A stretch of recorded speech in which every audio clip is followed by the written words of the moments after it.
which is why my name is Srinivas Samaram. I help Ravi and Divakar at the Hub. I am also a partner in a company called Alco Partners, which mentors and has been investing in startups. I'd now like to introduce the speaker, our first speaker for today. Now that Divakar has finished his introductory remarks, Mr. Ramkumar Verma has had a career in large organizations like IBM. He's a parallel entrepreneur who's been doing 3 or 4 different companies, many of them in parallel, as I said.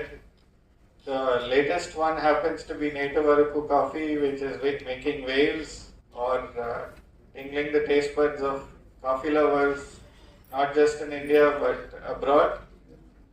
He is going to talk to us about entrepreneurship and introduce you to the concepts of entrepreneurship or, an introduction to entrepreneurship. Without further ado, Ramkumar Verma. Ram?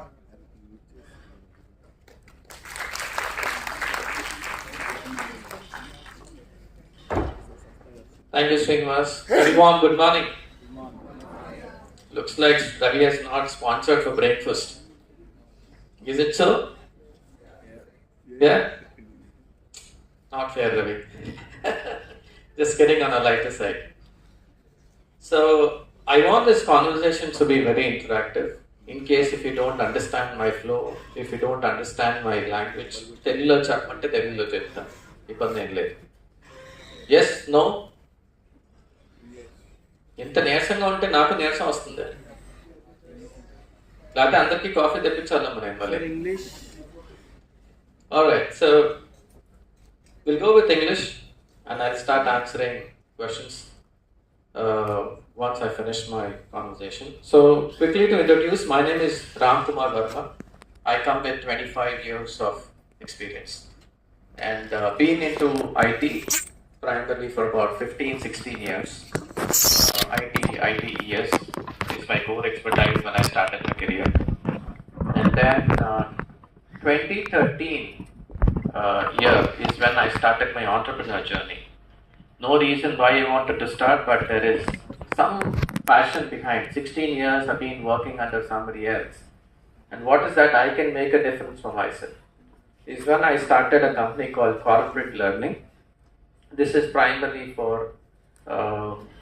doing skill development training programs in colleges, because I'm a master trainer by profession also. So like all the engineering colleges students, you have these CRT training programs, you have this communication skills, interviewing skills and all of that. So we've run that organization for about 4.5 years. About 30,000 plus students have been trained across East, West Godavari, Vizag, Vijayanagaram and Srikakulam. Along with it, we also work with small IT and ITS organizations where their manpower is less than 100 and they cannot afford a learning vertical or a training vertical to train their own employees. So that is another vertical which we keep working about. Why we are doing this? One learning which I had by the end of third year is I can't depend on one organization. It is not going to give me consistent revenue. And I said, okay, there is some creative stuff which I learned, and then with one of the mentor in the industry, they said, Ram, when you have such a huge creative stuff, why not start a branding organization? That is when I started an organization called the Corporate World. This primarily works on corporate videos. We did multiple projects for government. I do photography, we do drone coverage, we do corporate videos. We do website designing and all of that stuff, and that is all in-house, which we started a second organization in 2016. In the same year, because I come from a doctor's family, so we have a legacy of 85 years of rural healthcare background, where my family members are all homeopathy doctors, including my sister. So while we're coming from a technology background, all of us at Ram, I think we've been doing a lot of stuff, but we wanted to add technology to healthcare in rural area. We started a company called Medic TFHC Private Limited. We did a lot of homework, we did a lot of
of all, which is adding value to the organization and also to the fraternity.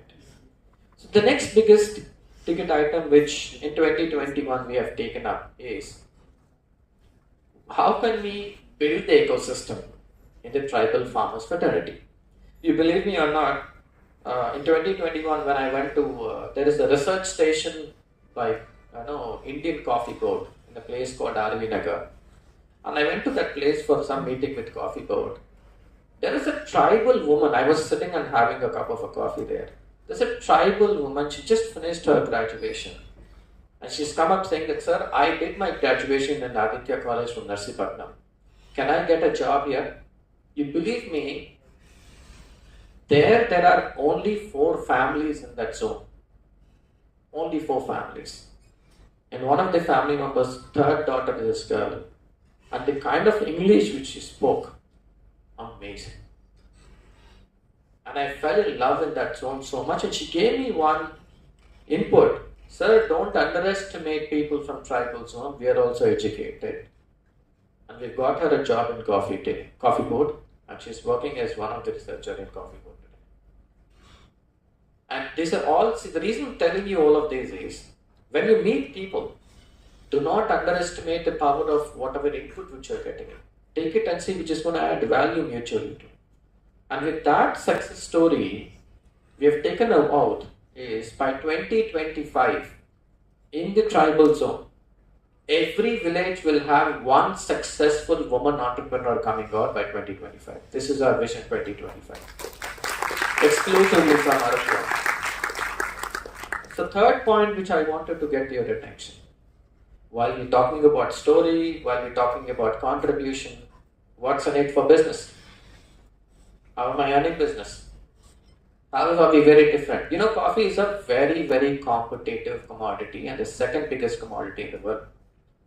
And with Araku Valley, you know, Gildan Corporation is there, Araku Coffee is there, Nandi Foundation is doing it. Multiple people in the coffee fraternity. How did Ram make a difference?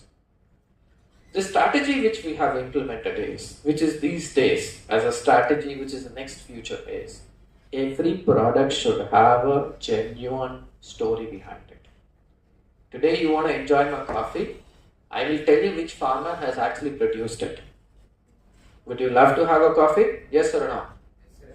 Or if I give you a coffee chocolate which I tell you these are women entrepreneurs from this village who's made this, do you want to know or you just want to enjoy the coffee? Both, right? Yes or no? Both, right? So that is one strategy which we have learned out of multiple case studies, which like forums like this, when we go to multiple forums, we keep learning about a lot of things. At your generation, to become a successful entrepreneur, you need to know who are the failures and why did they fail first. Then look at it, how many success stories do we have? Your 90% of your opportunity comes from failures. And today I learned it because I failed. Right? So that is one journey, how we build it. We started building things out. Everybody said, Ram, this is a tough platform to play. Everybody said, you're not fit for this particular profile. And I still remember the word. 2017, I think in the month of September, we got one coffee order. See, there is no rivalry. My wife, when I'm sitting at home and packing coffee, you know what word did she use? She was telling my daughter, look at him, an IBM DGM running a 4,000 people show, sitting and packing a coffee. What is this? This is the word which she used. I felt, what am I doing? Am I doing something right? Or am I losing my credibility within my family? But 24 hours later, I've decided, I want my wife to come back and tell me, yeah, this is my bread and butter and you've taken the right decision. And today is that day. And that's how we have to take challenges. That's how an entrepreneur has to take challenges to take it up to the next level. Yes? Am I boring? No, sir. Interesting? Yes, sir. Okay. So once we did this coffee analysis, we spent some time with Coffee Board. And I said, sir, I'm a small entrepreneur. I want to learn a lot of things. We went to Coffee Board of India in 2019. And I said, sir, I want to learn more. Then there's one nice gentleman called Suresh Babu, who is the Deputy Director Extension. They take care of world's best coffee sampling also. And right from the seed to cup, they do all the training. Every Saturday for 3 months, they said, you come. 3 months. Every Saturday, Sunday is an off for them. So you come to my place, I'll teach you. And 3 months I went to him. He taught me basics of how a soil makes a difference to a coffee. Just not coffee, it's any product. What difference does it make to the taste? What difference does it make to variations to varieties of coffees? Now generically all of us know Araku coffee is the best. But in Araku coffee, today if I want to get some coffee beans from a beautiful place called Lambasingi, and if I buy one coffee from Araku Valley, it has a huge difference, which we are not aware unless until we get into it also. Right? So, the reason I'm telling you all of this is, there are 5 important points for a successful entrepreneur. 1, please get your idea validated with experts. It could be a stupid idea. That is fine. So I think in the month of June, I went to Mohan Babu University. And there's one entrepreneur, after my speech, he said, sir, ఈరోజు నాటుకోళ్ళకి చాలా demand ఉంది sir, కానీ original లేదు sir, ఏం చేస్తే better అని అడిగాడు. I think I liked his idea. I said, what do you want to do? He said, sir, I wanted to create a farm. I want to go around Andhra, get the best hens or chicken, which is the best breed, and I wanted to run the business. I said, who's stopping me? Do it. He said, sir, how do I do it? I need funding. I said, funding is the last priority for any businessman. Please remember this. 99% of us fail is because we first think about fund and investment. That is not the point. First is your ideology and validating your idea whether it is right or wrong. It could be a stupid idea also. That is number 1. Number 2 is, who is your customer and where is your market? I repeat, who is your customer and where is the market? This is second important point which you have to assess yourself. Third most important point is you know your idea is very well. Okay? Second, you know your market right, you know who's your customer right. The third important point is how do I promote my product right? When it talks about how do I create my brand right? Which is like you have to search a lot of brands, you have to search who's your competitor, you have to read through what is that they're making uniquely different that I have to be out of the box comparing with them. You'll have to do that research very, very well intensively. Fourth important point is, this is something which nobody likes it. You know your market right, you know your customer right. Yes or no? So you know your market right, you know your customer right. You become a customer, take your product, go into the market and sell your product and see whether your product is right or wrong. Generally, in the current scenario, what I've observed is, while technology is transforming, everybody wants to do social media marketing and branding things. How will you know the ground reality whether your product has value or not? How will you generate leads? How will you generate a customer without you taking your product and everybody have to learn and execute? You know, when you go back and sell your own product on the road is when you know whether your ideology, your market, your customer is right or wrong. When you do that, and then you go back to the investor or your own family member saying that, look, I have done this for first 4 points. I am looking for a 10,000 investment so that I can grow. And your family members and your friends will be the first investor to take it up to the next level. This is the journey. Very, very simple. People think that to become an entrepreneur, it's a complicated process. It is not. It is about how do you put yourself on ground and start selling things. You know, in the roadside, in the bus stops and all of these, there are people who sell Oxford dictionaries. Do you all agree?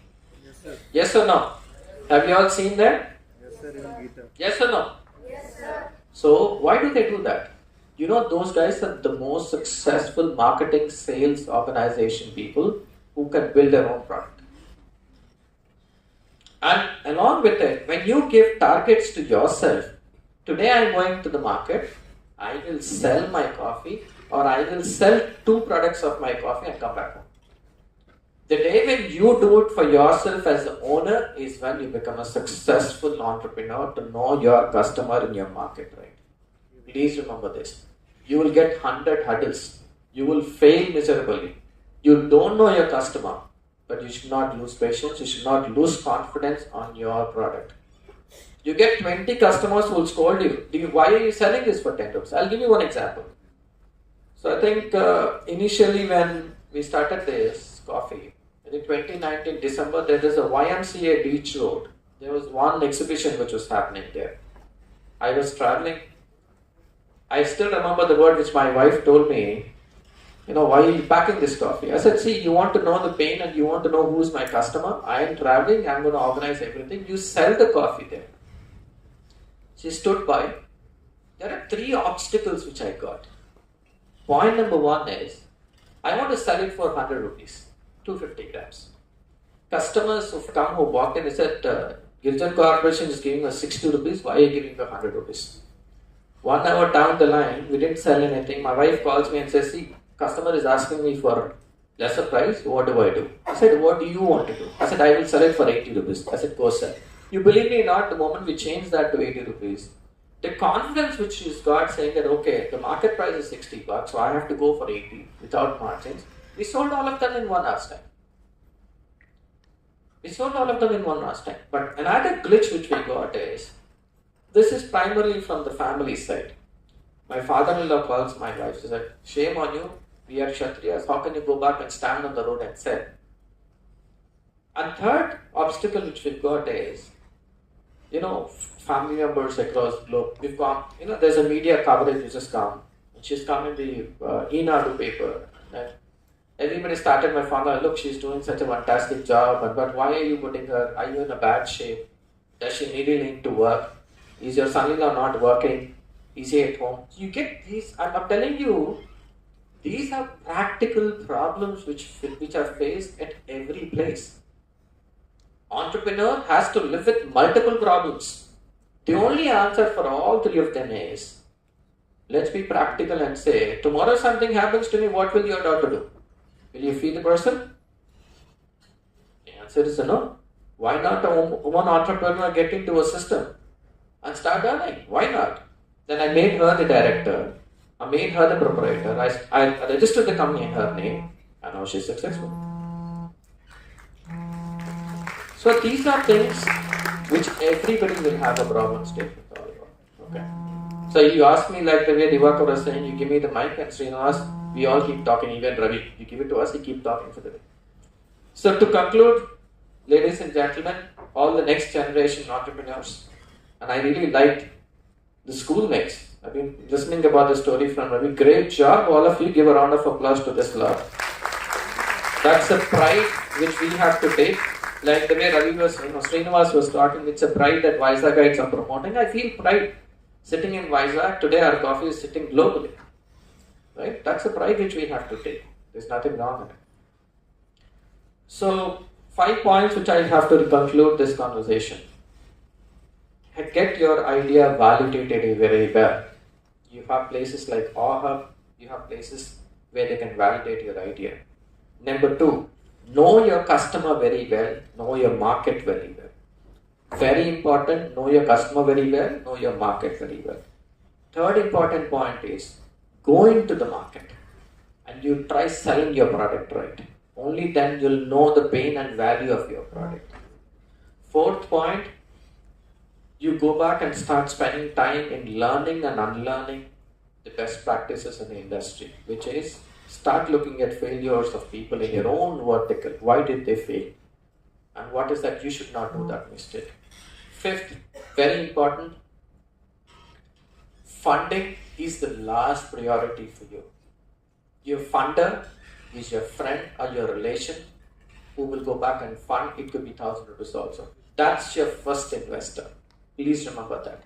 Do not come to incubation centers and hubs and tell them, sir, my company's valuation sitting at 1 lakh, I need 10,000 rupees. But whether your product has that value in the market, are you different from the other market? It's very important to play around. Okay? Yes, no? I'm done. Now I'll go with Srina's more questions they wanted to look at. Yeah. Being a trainer, you should be early. Right, the floor is open for questions. Anyone wants to ask the entrepreneur over here questions to get started? A question could be a stupid question also. Yeah, go ahead.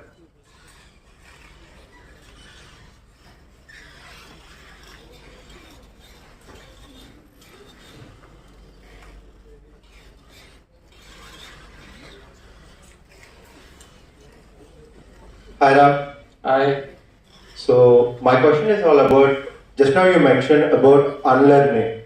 So can you help us understand more for the student domain, student group? They never come across in the current education system. So because we are always focused to complete the exams, we never get a chance to fail. So what is this unlearning when it comes to students specifically? So Praful, so when I say unlearning, how many of you like social students? Social studies or mathematics? You all love mathematics. Social is boring, right? Partially boring. So to answer this question, I would love to spend more time on mathematics because I know I can get 100 out of 100. But social, if you pull around also, is very difficult to get 90 marks. Yes or no? So how do I unlearn to get 100 to 100 is what you'll have to look for. But we are not asking you to get 100 to 100, but this is how it works. It's the same combination in entrepreneur journey also. Your expertise is your asset. It's like mathematics which you love. Your weaknesses is a subject which is social, which you have to improve. That is learning, this is unlearning. That's how I conclude. Did I answer your question? Go on. Did you get the answer? No. Partially. Okay, I'll spend more questions. Yeah, maybe we'll ask directly from the students. I think that's better. More questions?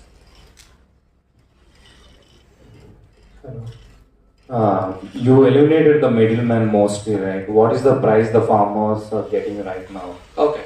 So today we pay 300 times of the market price. Today the farmer at a green bean will earn 120 rupees at the current market rate. We pay them 382 rupees per kg. That's the variation which we do right now. Every point which we look for, just not at coffee beans. We are also working with byproducts for the farmer to take care of their livelihood for the whole year. Our idea is a farmer produces only for 3 months, which is December, January, February. What is he doing for the remaining months? It's when we have come up with byproducts. We made coffee mugs out of coffee husk, which is a waste in coffee, made by women entrepreneurs. We made coffee chocolates made out of Araku Valley, made by entrepreneurs, women entrepreneurs again. So this is where we're making that difference. Did I answer your question? Next. Hello,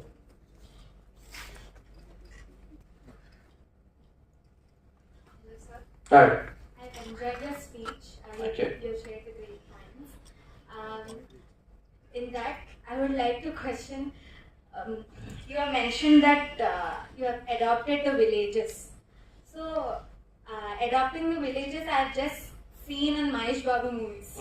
So I felt, is that really possible? How did you make it happen? Tough. Honestly speaking, very tough. It took 2.5 years to get that trust from the tribal farmers. 2.5 years. The reason behind is you wanted to work with one village. It is a 42 family village. Only 3 people accepted first. Then we have to move 10. Then we have to move to 15. Then we have to move to 20. Today that village, I don't go too many times to that village, but at the end of the day, the money goes to their account by the time the production goes there. And everybody, they have crisis. Example, in that village, somebody fell sick. And I get a call, sir, this village, I have a problem, my village has a problem. I connect to the nearest PHC doctor saying that my people are coming down from this village, take care of them. And they are taking care. And the expenses is borne by us. So that's the trust which we are building right now. Tough, you asked a valid question. 2.5 years it took to get me one village, trust us. And after that it is a chain again. People will come to know, okay, why is this village so important? Why are they growing? Typically when we started with about 30-40 kgs a month. Right? And slowly now that my procurement from the village is 3 tons, which is 3,000 kgs right now. So obviously, the other villager will come back, right? Because these families, relations are there in other villages. Then hey, look, I am doing good, I am growing, I am happy. You know why? Because 3 tons I am producing right now. This organization is giving me money directly to my account. I am happy for it. And they are taking care of basic medical needs where there is an emergency. And that's the trust which we have to build. And you have to spend time with them.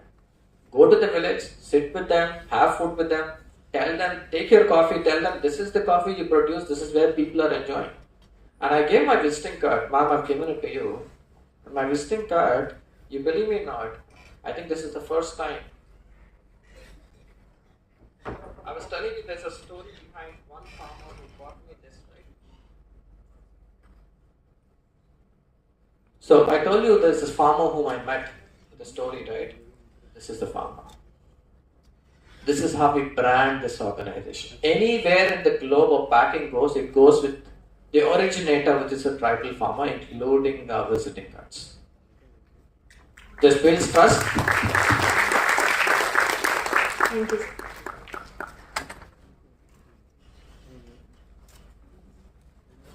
Next.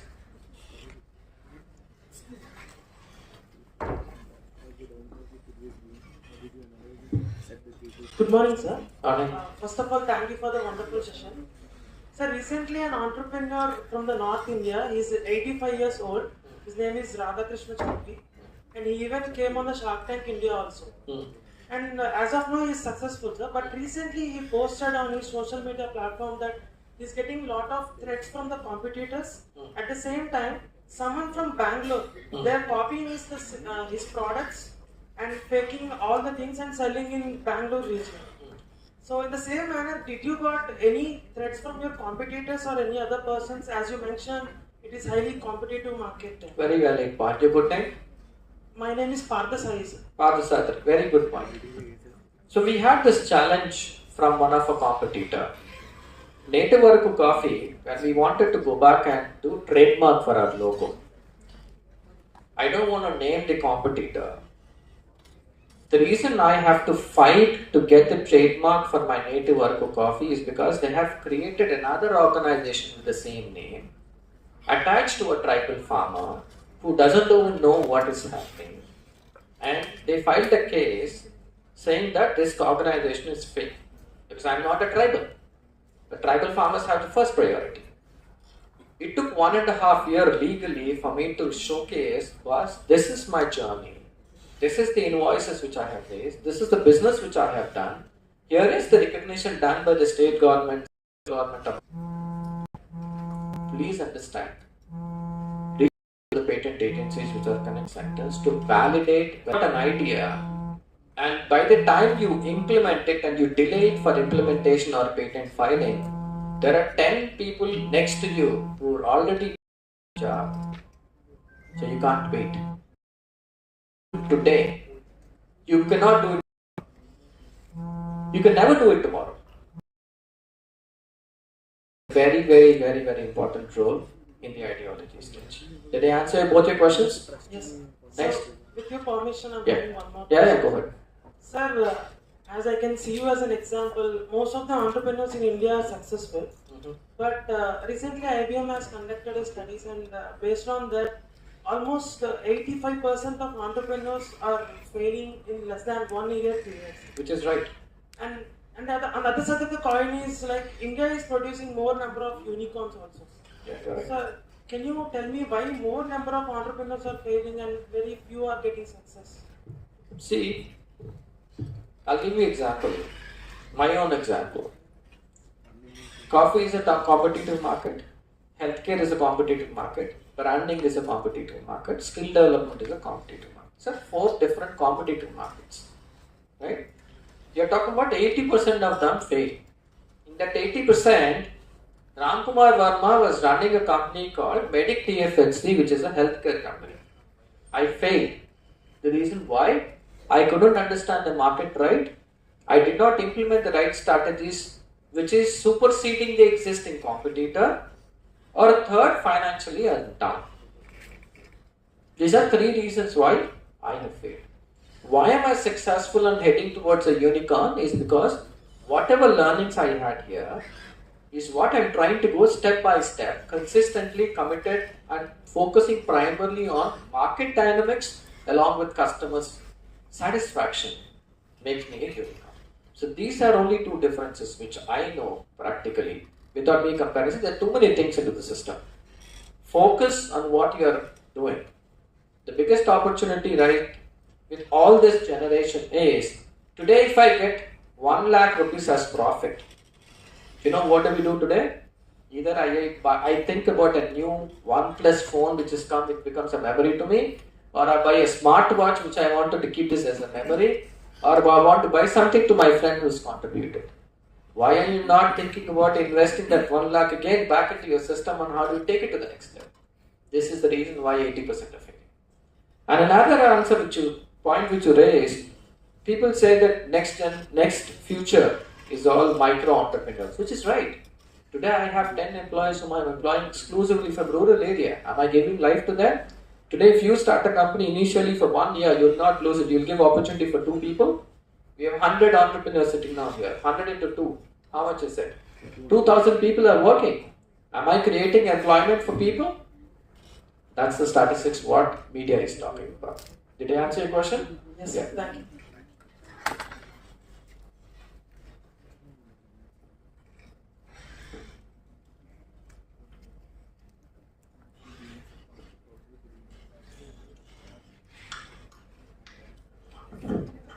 Any more questions?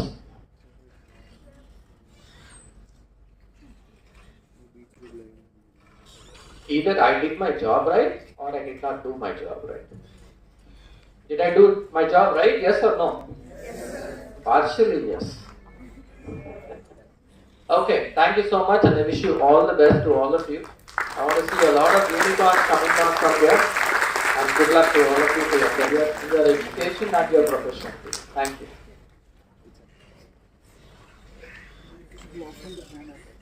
Thank you, Ram. Jay.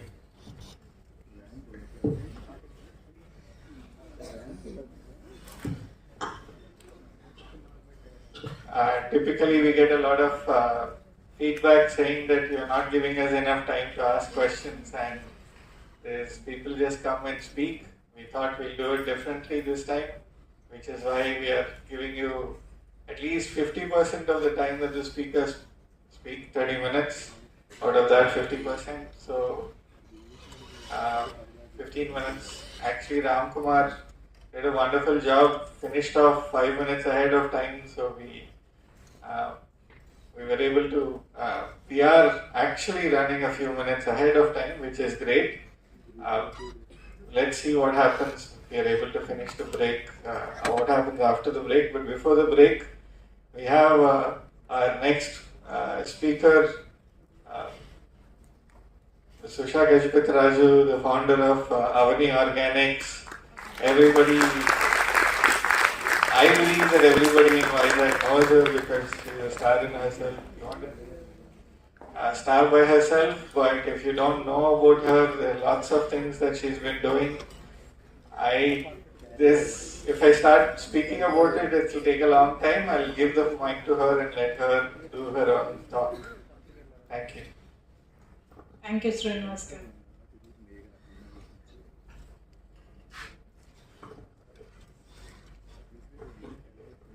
She's going to be speaking about opportunities for students and faculty, early entrepreneurs. Thank you, Srinivas. Like Srinivas Garu said, I'm Usha Gajapati Raju, a dietitian by profession and a passionate urban gardener. So how I started my journey into becoming an entrepreneur is maybe right from childhood. I was very proactive. By force, I was married off by the age of 17, pushed out of my maternal home into my in-laws' house. But one condition I placed there for my parents is they should not stop me from studies. This is way back in 87. Girls from my community were not allowed to study, but that was the condition that I placed for my father before accepting for the marriage proposal. So luckily, my in-laws, being my father's friend, my father-in-law was my father's best friend. So he just kept pushing me, that's what happens for girls. After marriage, maybe 1 year or 2 years, they'll just do it as a time pass and then they stop. But then unfortunately, I made that policy wrong. So I did my double PG, did my 12th standard after marriage with a school skirt, hair tied up. Then I came here as a small girl, 18 years, to Visakhapatnam along with my husband. Then I started my home science, thinking that if they don't allow me to study, at least that will be some course which will be useful for my house, for my family. So I did that. Then my husband got transferred to Surat. I used that opportunity to do my PG in nutrition and dietetics because he was transferred only for 1 year, so I finished that. And then did a certification course in CMC Vellore, trained by them, came back to Visakhapatnam in 93, where the word dietitian is something really new. Even doctors didn't know. I had to go and explain what a dietitian's role is in hospital. And very negative feedback. I didn't want to sit at home. Husband was working in DCI, so I said, let me at least start a small clinic. So instead of going and joining a job in a corporate hospital, that time I think we only had Seven Hills Hospital was the only corporate hospital that time. So I started a small clinic, just took out a rented space, and then I started advertising. So I think that's where my first step of entrepreneurship started. So from there I just got acquainted with the local doctors, training their patients in lifestyle management, taking care of their health and all. During the small stint of working with the hospitals and doing my work in nutrition, I came across small kids who were having type 1 diabetes, where they have to actually take insulin to live or to survive every day, minimum 3 to 4 pokes. One of my patients' father, he left the girl unattended without giving her the insulin, because he had 4 children to take care, and this young girl, she had diabetes. The cost is so much, he couldn't bear it, so he just left her without giving insulin for a month, and the child passed away. So that was the day I have decided that I have to do something to type 1 children from low socioeconomic. So I started with one kid, no registrations, nothing, just started helping girls or type 1 children. And then after 10 years, doctors in the city said, let's float a NGO for type 1 children. By that time we had 25 children. So we started our NGO with 25 children, Diabetic Child Society. Today we have around 350 children getting full support from our organization. Their entire insulin, doctor medications or annual checkups, everything. So I'm very lucky and fortunate to have good like-minded people in the society, especially from the doctors community, who encouraged me to do this, and we are still continuing that. So we get children from all over these 3 districts, Orissa and Jharkhand, where they get the support. Once in 3 months, we conduct a camp in Amkosa Hall. If you have any children who are looking for support, you can inform them about this. So this is my first or second stint in doing some social entrepreneurship. And then we moved on to, being a passionate urban gardener, I have been providing food on my terrace, just growing few vegetables for my own family consumption. I was doing good, then Hudhud happened. Hudhud actually gave me an opportunity and opened my eyes, saying that we are destroying Mother Earth. So, we are having all these natural calamities which were not addressed properly. So what can I do as an individual for this beautiful city of Visakhapatnam? Because I'm basically very, very much in love with Visakhapatnam. Coming here as an 18-year-old girl, I fell in love with this city. So I said, let me do something for this city. So then I took up workshops in the city in collaboration with GVMC, AP Fibras and all RWAs, Residential Welfare Associations. Did around 230 workshops in the city to encourage people live sustainable lifestyle, or rather use their household waste, convert it into good compost, and then grow some vegetables for themselves without pesticide and chemicals. Simultaneously, when I was working with urban citizens, I was also working with farmers, because my children who come to the society for their medical supplies, I have noticed that we have a lot of farmer community children. So we started encouraging farmers to convert from pesticide usage and chemical usage to natural farm vegetables. So we went and trained the farmers. Few of the farmers have they stuck with us, and they wanted marketing facilities. So that's when we floated Raitu Mitra Foundation, which is again an NGO. No money returns in all these things, and people started scolding me. Enti gaadi chakri chesta. Aim vastadu neeku. donkey job, that's okay. I just moved on. And these words actually come from your own family. That's the most unfortunate way.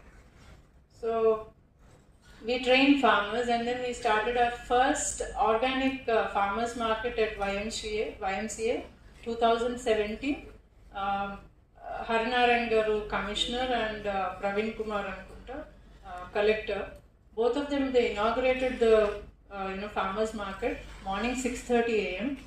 We got around 700 kgs of fruits and 700 kgs of vegetables. Not a single piece was left within 1 hour. Even organizers couldn't get even one a beerkai. So that's when we realized that there is huge demand in Visakhapatnam for safe food. So we said, okay, let's continue this, and we started supplying. We took feedback from the participants, whoever came there for the farmers market. We took their contact numbers, divided according to colonies, and then we started running a bus to all these colonies weekly, one day, informing them orally on WhatsApp, saying that today bus will be coming to your colony. So all the vegetables we used to collect from the farmers, the customers, whoever is interested, they would go there and buy it. But we couldn't sustain that model for longer duration because of a lot of factors, physical constraints at home, and early morning we have to collect the vegetables and get to the points. So we had to wind it up, and then we asked GVMC to give us few places where the bus can be kept constant. So YMCA area was given to us, and Sikandar area one slot. So we still started sending that. That's when we slowly converted into a business model. Then profit margins slowly. So then next thing hit us is COVID. So COVID again, people started searching for safe food. Everyone wanted safe food, but they don't want to grow. So that's when I thought, okay, let us at least introduce, how a sapling or how a seed goes to a dining table as food. Let us introduce this to the next generation, the schools and all. So I started a small sole proprietor company called Urban Eco Farms, where we gave opportunity for consumers to book a small plot. It's a subscription based model where they can pay ahead to the farmer for 3 months or 6 months or 1 year package, and the farmer grows for them, but customer has to come to the farm at least once a month to participate in the farming techniques. So that's still going on even now. But unfortunately, first once or twice they will come and then they will stop. They just want the safe food. They don't want to get their hands dirty. So this is the next company that I was doing, and I'm still continuing. Then 2022 May, I went to Everest Base Camp. While returning, I was in my bliss moment. I said, once I go back to Visakhapatnam, I'm just winding up everything. I want to take rest. Just take care of my mom, and I want to do yoga, meditation, all those things, and just sit at home. Don't want to do anything else. The day I landed, I got a call from government organization saying that we want to introduce organic food for common man in Raitu Bazaar. So we want you to take up this initiative. So then we had to go as a team. So whoever was there in the existing market, of course we were all friends by that time, who are working for similar social cause, providing safe food to citizens. One was Himabindu. She is my friend and partner now. She was actually a software employee, gold medalist from Andhra University in law, and then she quit her job and came to growing natural leafy vegetables, supplying in Raitu Bazaar. She used to sell it in a small kiosk. So she is one, and then we have two, wife and husband, a couple who are also in software. They quit their job. They were doing farming, and they were also part of my organization with our Eco Farms and Raitu Mitra. So they also joined. And one guy who is Pratik, he was a yoga trainer and an MBA graduate, and he was the other one. So 5 of us, we came together and we floated a company called Manamanyam Producer Company, but the brand name is Avani Organics. So we went and when the government has given the expression of interest, we went and projected our business plan and everything, and we got it. So right now we are available at 4 Raitu Bazaars in the name of Avani Organics, where 100 natural farm farmers produce is being marketed by Avani Organics. So we get all fresh produce from the farmers, both vegetables, leafy vegetables, perishables, as well as non-perishables like cereals, rice, wheat, pulses and other things. We get it collected from the farm gate, get it packaged and processed and packaged at our godown, and we have a 5000 SFT godown space at Tarluwada, just recently opened, and we are running our retail stores at all Raitu Bazaars, MVP, Sitamdara, Kanchapalam and Gopalpatnam. So that's how Avani Organics has come into place, which might be a chance for me, God sent. I feel that he didn't want me to quit, so maybe he's pushing me in the right direction. Maybe I still have some more time to, quit my other activities and all. So that's how Avani Organics has come into place. So regarding the topic that was given to me, opportunities to students, Srinivas Garu was saying that we need to inspire young minds to come into entrepreneurship. So I thought I will at least share a little about my consistent efforts, not leaving out whenever family members or friends say something against what you're doing, then pushing yourself to what you want to do. So here, the opportunities for the students, I feel that there are many opportunities, especially in the field that I work, the farming or organic field. We have huge openings for people who want to do chutneys. I mean, we have requirement in our stores. Chutneys which can be just mixed in water or curd, and you have your breakfast chutney ready. And we have chutney powders. We have all leafy vegetables which are grown naturally. They get wilted by the evening, and they just go into the dump without any proper consumption, because the lifespan of naturally farmed vegetable or leafy vegetable is very minimal because of no chemical residue in that. So we want someone to come up with a solar drying technique where they can dry the leafy vegetables and make it into powder, and we can brand it from our company. So this is an opportunity for youngsters if they are interested. And then we also encourage women who are into home baking. So now I am developing few recipes using our own products like ragi, jaggery, ghee and such kind of things. And we are making brownies out of that. We are still in trial and error. We have just introduced muffins now in our store. So there's no maida, no sugar, which are all again health risks.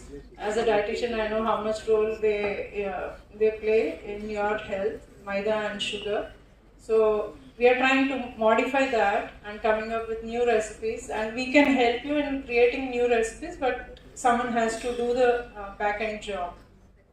So now we are collaborating with one lady who's setting up a full-fledged bakery in her house.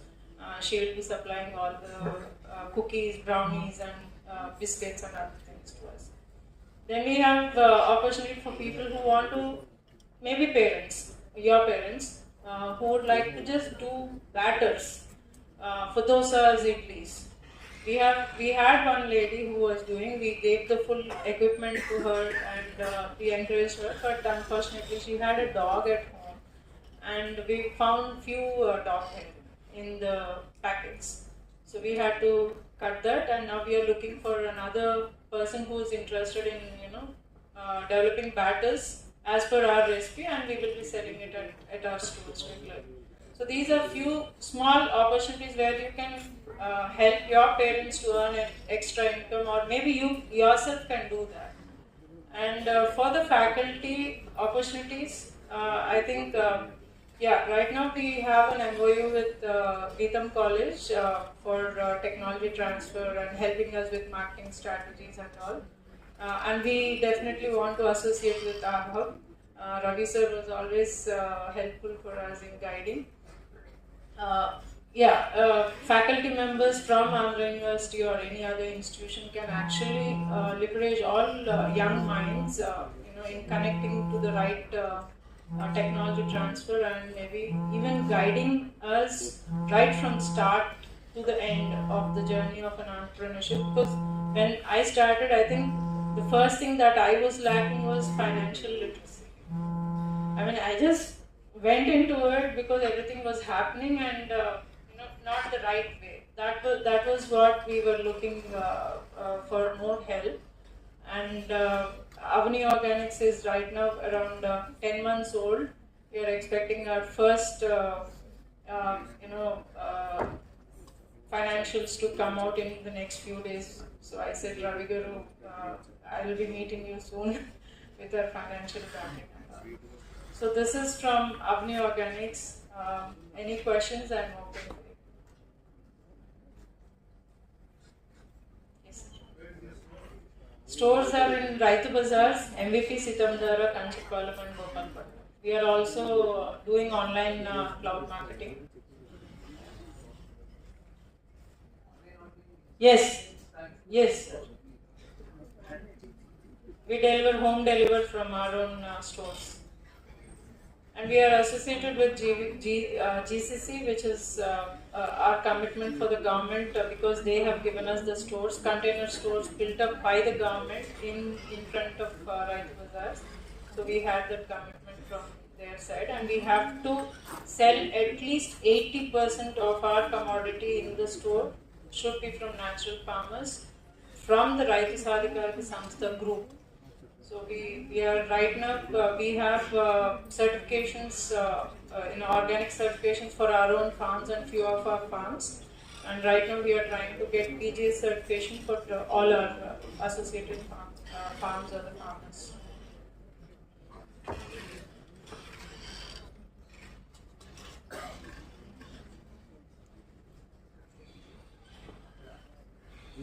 Yes, sir. Yeah, madam. Lot of export opportunities, especially for naturally and organic grown, and that needs to be backed by certification. Yes, sir. So since you have both, are you going international soon? Yeah, we have that plan, but not immediately. First, we want to serve the city of Visakhapatnam, and then maybe bulk to other cities, and then international.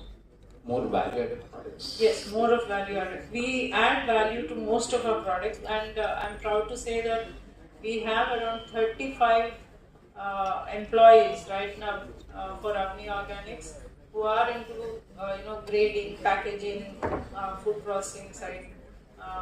Then we have value addition for few of our products like ragi, where other stores only have ragi product. We have sprouted ragi because we sprout the ragi ahead of making it into flour. And present trend is millets consumption, but many people don't want to eat millets straight. So we are trying to introduce millet ravas. So that's ours is the only store where you get millet ravas.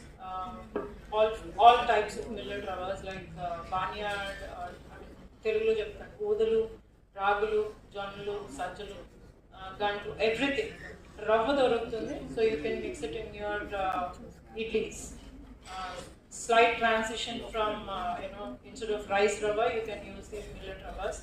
And we also have flour powder. Anni rakala millets powder doruktayi. You can mix it in your wheat or for chapatis and all. or you can make porridges, chow chips. So these are few of the value additions, and we have beetroot powders, carrot powder, and we have moringa powder. So these are small value additions which are doing, but my concern is we have a lot of wastage of leafy vegetables in the store every day. We want someone who want to take up an opportunity of solar drying them and then getting us. You already have a project. How much cost? Yes, sir. On that conversion, you have to Conversion. approximate cost. Because I can find the investor there. And yeah, that would be Solar drying equipment is expensive, and మన humidity levels కి సరిగా work అవ్వట్లేదు, అందుకని మేము ఆలోచిస్తాం, we are not putting it up. Solar drying opportunities for this is not possible in humidity areas. Primarily, it should have a lot of drying area. Or if I go back to Top Hill to Araku Valley, that zone, that will work, but this area will not work. This zone will not help. Humidity And level. solar, there would be alternate ways of drying. That's what we have to find out from academia and any patents if they are available. I advise.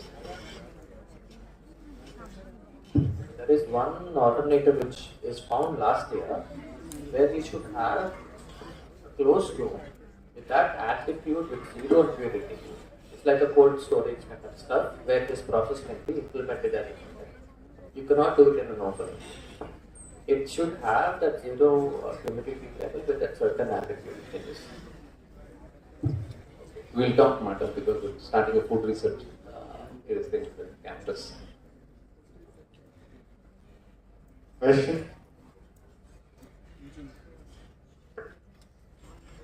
Ma'am, as you have mentioned that from your side you could help with the equipment.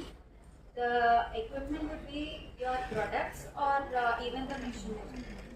Machinery ఏం కావాలి అనేది మేము guide చేయగలుగుతాము, and anyone who's interested అంటే specific machinery like suppose batters కనుకోండి, only ఆ grinding equipment ఉంటే చాలు, ప్యాకేజింగ్ ఎక్విప్మెంట్ ఉంటే చాలు. So those things we can actually help, which we already have. And solar side person who is interested in to that investment, they have to invest. Thank you. So, thank you for sharing your quite story. I have a question. When I was in 8th grade, I had a garden that we were responsible for. You have a garden? We had a garden that I was in 8th grade. Okay. We, the class had a garden that we were responsible for. With all the work that you're doing, and so many school and college children here, was there a plan or is there a plan going forward to partner with schools or colleges? Actually, I did a lot of workshops for schools also to encourage them use their, terrace space, convert it into,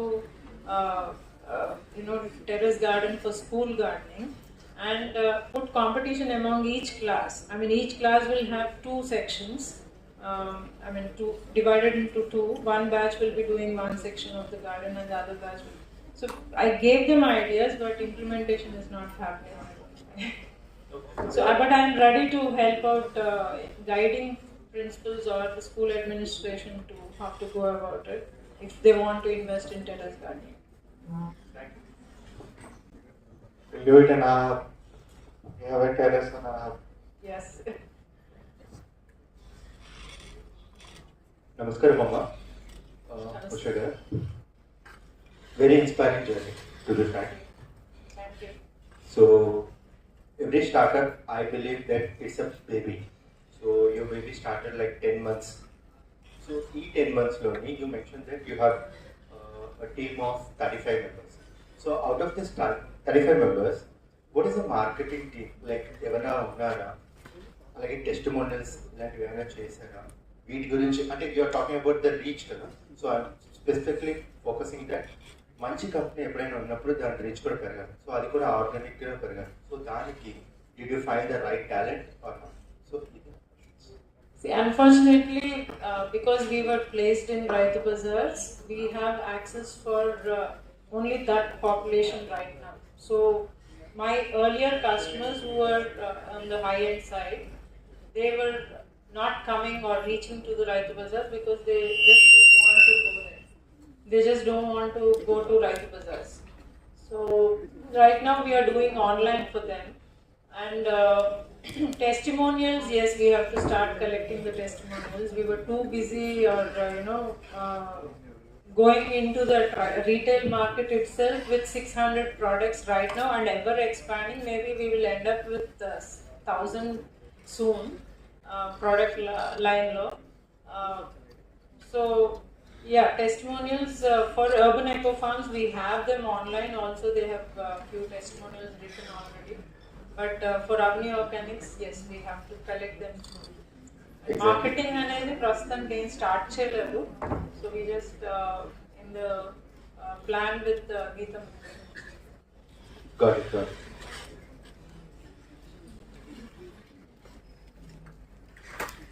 And our online presence is very, very bad. Good morning, ma'am. I have a question. Like in the market present right now, there are a lot of organic firms that are closing, right? And there is no proper marketing for them. Plus, Vizag is a place where we have a lot of medium-based people and middlemen. Yes. So how are you dealing with all of that? Yeah, luckily for whatever past work that I had done in the city, people have associated with me as a genuine product. So urban eco farms start చేసినప్పుడు Avni Organic start చేసినప్పుడు కూడా they had that trust in me. So when I sit in the store and explain them what the product is, where the product is coming from, and who all are getting benefited, we show the videos of how the processing is done, where the collection is done. We have videos from the farmers where they talk. Initially when we started, I think one farmer, Achitra, YVS farmer, from Karluwad area, he was very, very reluctant to convert himself into natural farming. Today he earns around 40,000 a month, online payments. Every week he gets it to his store, to his bank.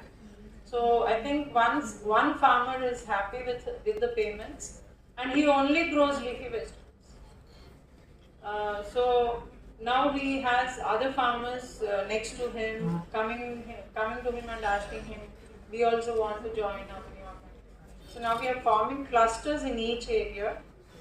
Until now it was only 1 or 2 individual farmers at different locations. Now we are forming cluster of farmers in one particular area so that certification is easy.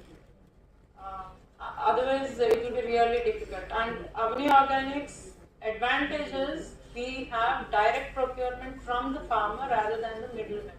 So our costing when compared to regular organic stores outside will be very, very competitive. Ma'am, like as soon as we listen to the word organic, the first thought a person gets is it is going to be costly. Yes. Because that takes a lot of hardship, right? So there's a difference between the Raitu Bazaar price and the organic price. Yeah. So are you able to get customers on an organic base? Are you able to convert them from the pesticides to an organic side? Yeah. See, if I let you the figures or the business that we have done till now, we have reached our 2 crore mark. So that means we are doing good business there. So we are able to convert even low-end segment farmers who are sitting inside Raitu Bazaar selling pesticide-grown vegetables. They come to our store and buy something which is an organic product. So I'm happy that slowly we are pulling out those farmers also. We keep talking to them, please grow vegetables without pesticides and chemicals.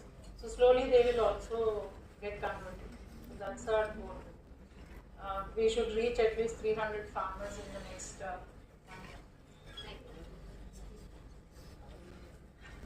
Because growing organic or natural farming is really difficult. Say suppose you have heavy rains today, your entire crop goes bad. The moment you put urea, the plant survives. But in natural farming, it doesn't happen like that. your crop is lost. Yes. Now there are many farmers where we are unable to convince them to get into the organic farming. How did you make it happen? Like there are farmers still, they don't want to take the risk because they say by using the pesticides they earn more. So they don't want to convert, they don't even want to give one try. Because even though we have told them you get the results after a few years, it is not the immediate results you get. But they are unable to get convinced. We are unable to convince them. So how did you get make them convinced and start the organic farm? Yeah, I get it. So every day you need to have an interaction with the farmer, whoever is associated with you. Right from, you need to handhold them, right from preparing the beds or preparing the soil for sowing till the end product reach to your store. So there are a lot of interactions over the phone, over the videos, and our team keeps going there to the farms, and we keep going to the farms once in a week. So I think over a period, when they actually start getting returns, they will stick on to organic farming. But initially, yes, as you said, they would like to get back to pesticide farming because that's the easiest way to get money. But when we tell them that your own family has to be healthy first, and then you think about others. Whatever you are eating right now, whatever you are feeding to your children is not safe. And because you store pesticides and chemicals in your small houses, your children are getting affected. And we connect our social NGO to the business model that we are doing, because we get a lot of children from farming community as type 1 diabetics. So when we say this, slowly trust is being built, and they are sticking on. Hello, ma'am. Yes. On behalf of everyone in the auditorium, thank you so much for your wonderful journey. Ma'am, my question is quite general question, ma'am. So if you look at women entrepreneurs, most of them are into the food business or agarbatti making or into farming. Ma'am, is there anything stopping women entrepreneurs to go beyond these businesses? నేను చెప్పాను కదా మా ఇంట్లో వాళ్ళే నన్ను encourage చేయరు. See, in spite of doing so much, even today I get a negative tone at my own house. ఏం చేస్తున్నావు, గాడిచ్చాక ఏం చేసావు, ఇప్పుడు వరకు ఏం చేసావు, ఏం సంపాదించావు. So I mean that is one factor. And two, I think women, youngsters especially, I wish universities or schools, they put up some financial literacy into their course curriculum, so that we step out of our comfort zone and go into banks and for all the loans and other things. And most of the time, when women want to go out and get a loan, we need our male partner's permission also to get a loan or to get the signature done for the properties as a security. So these are small things which are to be considered. Why women farmers are only why women are only doing small businesses at least, which might not require much amount of investment.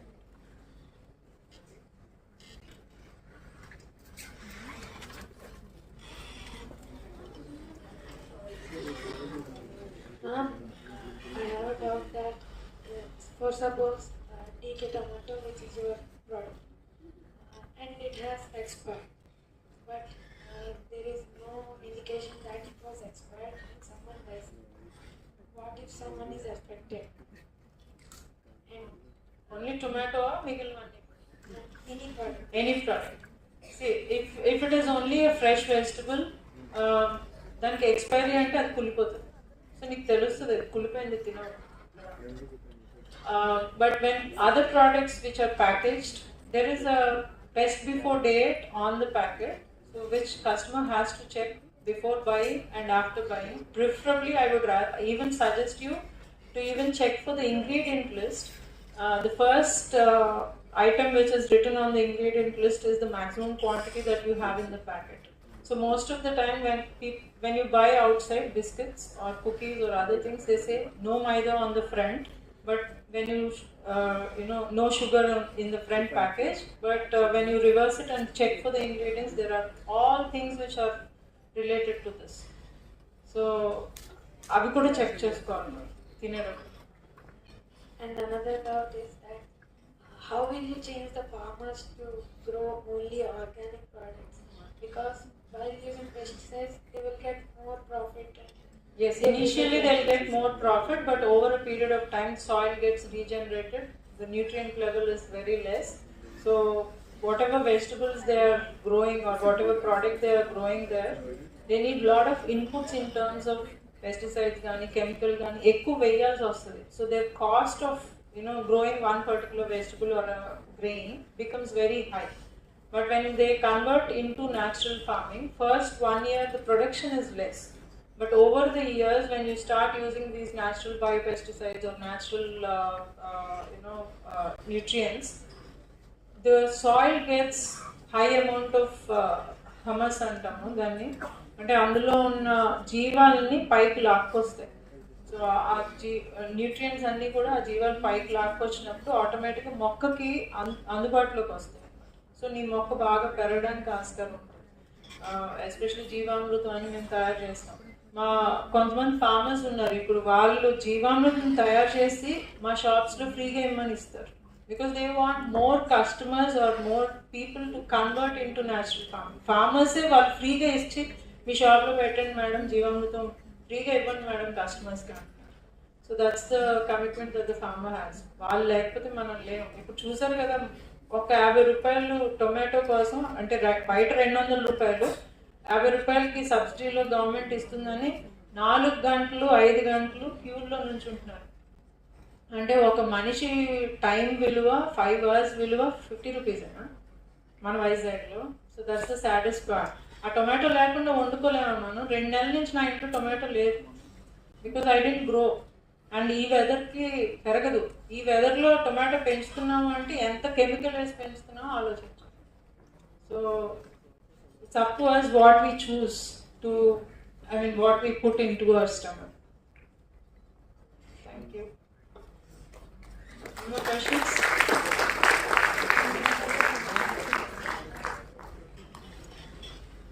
Hold on, one last question. I'm a resident of Gopalpatnam. Lately, my mother developed this practice of purchasing organic food. Okay. So I look at the logo, it's Avani Organic. So I discouraged her to purchase these items. One of the reasons is, I agree with you when you say that there is a market for organic food. But there are those of us who believe that in the name of organic food, these guys are just marketing. So what do you do to dispel this image? So that's where we are directly connected, and sourcing is directly from the farmers, not from middlemen. See, if I want, I can buy many products which are advertised as organic, certified organics, which are again middlemen procured, and the costing is so high.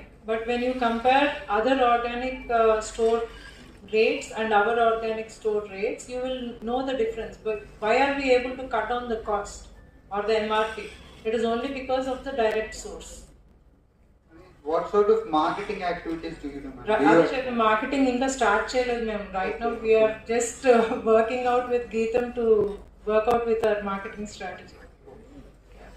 Thank you.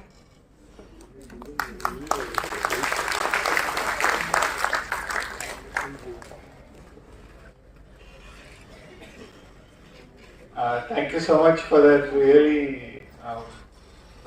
not just speaking, but that inspiring story of yours. I did not know a lot about that. There are lots of us actually in the front row who wanted to ask her a lot of questions, but this session is not for us, it's for you, primarily the students that I hear and faculty members that I hear. So we will figure out a way to talk to these entrepreneurs at a later stage of time. One of the reasons why I asked Usha Garu to come is because we didn't want only men to keep coming and talking. Almost all our events, I've been begging her to come to our Startup Saturdays meetings, and because of a conflict, she hasn't been able to do that. Finally, she came, I think, 2 weeks ago, and somehow today worked out for her, and we are very thankful to you.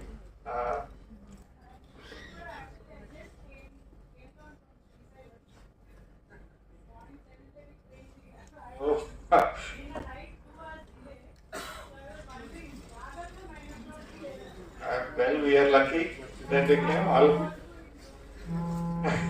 We are lucky that you could make it. I guess whatever God and gods and goddesses that you talked about helped. All right, it's we've heard from two people now, and I think I see a lot of creaking. I hear a lot of creaking noises, which to me indicates that people are getting a little jittery, want to take a break. So let's do that. Let's take a. We are actually a little bit ahead of time still. So we will we'll say about 10 minutes to 12 minutes break, and please be back and we'll get started. Those of you who got your food, refreshment or snack coupons, it's easier for you. Those who did not get them, talk to the volunteers. Trisha is one of them, and where's the other volunteer? Right. Talk to the volunteers if you did not get that. And once again, please remember, do not throw any of the trash just in the building or outside the building. Please make sure that you drop it in a trash can that's there. Okay? We'll see you back here in about 12 minutes. Thank you.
Give her a song because she's struggling to find one.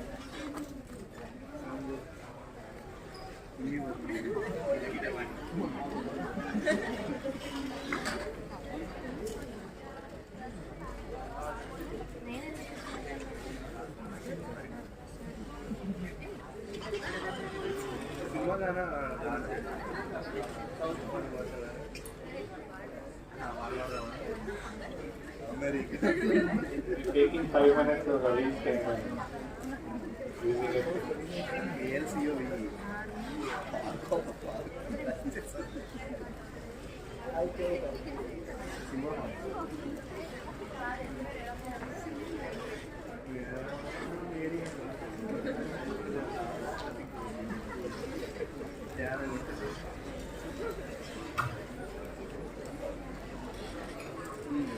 I'll go with the movie song now.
पता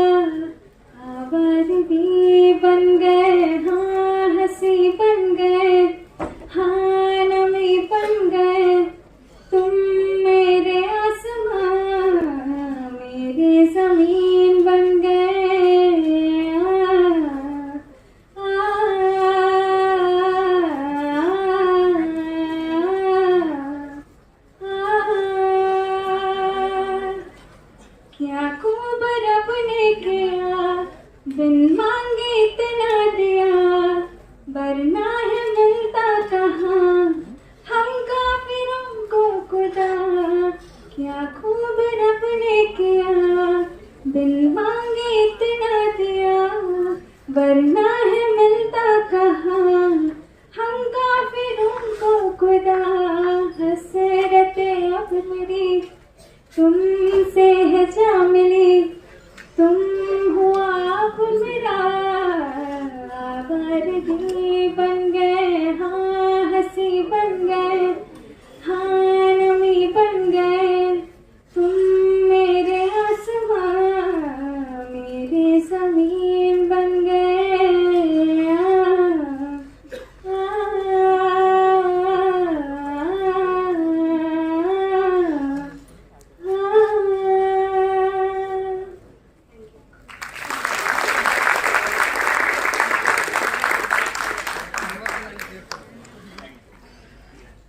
Can the volunteers make sure that she gets an extra packet or a juice or something, because she is saving us today with her songs.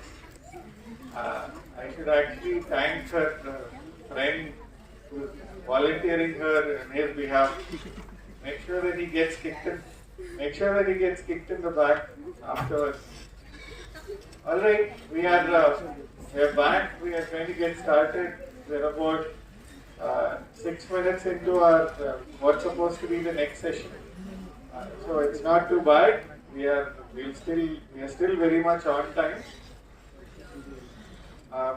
One or two things that I wanted to make as an one or two things that I observed, if you listen to carefully to Ramkumar Verma and Usha Garu talk, is the number of times that they've tried things, and some of the things that did not work out, some of the challenges that they faced, and they continue to do more, and in some cases they're actually doing 2 or 3 things simultaneously, but in most cases they are concentrating on one thing and making sure that they get that right. So all of you who are here, especially the really young school children, don't be disheartened just because of some small failure somewhere. Your hard work is necessary, and as an entrepreneur, failures are something that you can expect. One of the participants asked a question about, why do 80% or 85% of the startups fail? Well, 80 or 85% of the businesses fail in the first 2 to 3 years, and that's just a fact of life. If you don't want to take risk and if you want to be safe, then you're not going to take on entrepreneurship. But to explain that in more detail, the next speaker is going to be talking about how do you convert innovations into a startup. I've created something that is new, I've created something that's innovative. How do I make that into a startup? What does it take to convert that innovation into a startup? Is what Ravi Ishwarappu is going to talk about. Please welcome the CEO of AHAP and the president of TAI Vizag, and also the talk of the town in Vizag right now when it comes to startups and incubations, Ravi Ishwarappu. Creating quite a buzz in Andhra University.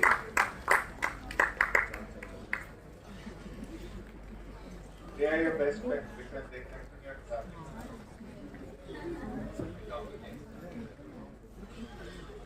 Now, what's time? What's the time now? What time we can have?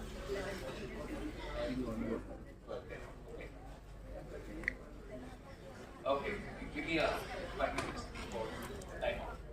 Okay, very good morning. Good morning, sir. Max did help a little bit.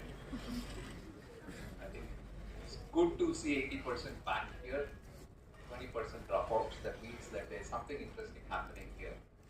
Okay, thanks, Srinivas. I know it's very difficult to sustain that momentum after 2 hustlers who have been through the highs and lows and had a story to tell. I don't have a story myself. I thrive on others' stories. I'm more like pick up from different parts and then build a story around it. Maybe since most of your students of here, we would talk about more student success stories, whom we have associated in one way or the other in trying to make them be successful startups. We've already established the baseline that it's not easy to start up. It's not easy to, okay, it might be easier to find an idea, but taking it all the way and making it successful is not easy. Two is, you will fail.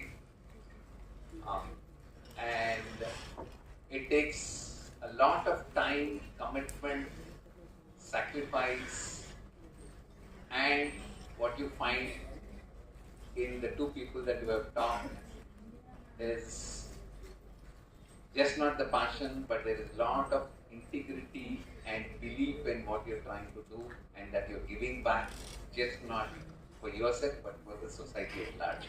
So all this is a combination. It's a recipe, like Madam was talking about, for success, being successful. But part of the recipe is also failure. You will fail a lot of times. You will be pushed. You will fall. You have to keep standing back up and keep fighting. This is what is the day-to-day life of an entrepreneur. In a day, even if you talk of a day, in the starting, I'm sure they would have had, if you talk about a week, they would have a lot of lows and a small hope again. And then that will keep you up again, and then you start again fighting back. So, we will talk about a few stories because we are talking innovation to a startup. So it could be an idea, it could be anything that you thought of. We're talking about ideas which are generic. Then there could be also certain things which are innovative, patented stuff, which could be something which is very exclusive to you. But a lot of people, what happens is, generally in the academic world, people are more interested in producing papers, research papers. There are a lot of thoughts, it's put onto research papers, and they're very happy publishing it in a good journal. And after that, people are stop anything taking it further because they don't want to take the risk of getting it into. At least what I'm trying to do in this university is get them to go one step further, at least try and make a prototype of what your thought is, what you put on paper, patent it, get a patent, then leave it to us. If it's something that is worthwhile, we will try and find you a technology partner, or do a technology transfer where you can sell it at a specific price, or even give it to somebody else who will produce it and take a royalty from time to time. So now, taking it all the way to the end and then doing a startup and all that stuff, I'll talk about, okay, my story one, which Srinivas and I are involved in. I will talk about the story of Ujjwal Surappan. 2015, Andhra University pass out. Even Startup India as a initiative was not started at that point of time by the Honorable PM Modi ji. So that's when this guy got this idea. He's a mechanical engineering 2015 pass out from the same campus. And he has a story. He was not a great, one of those top performers in the class. He was not very regular to the class. He was a backbencher. But most of the time he used to spend, he had two passions. One is, of course, automobile engineering. And second thing is a little bit of coding. Most of the times he used to spend in in a mechanic shop, trying to know what it is, why does the car move the way it does, rather than staying back in the classroom. He was more, this is one important lesson for you. All your ideas, all the fun and all success is outside the four rooms of your classroom. Take it from me, it's outside the four rooms of the classroom.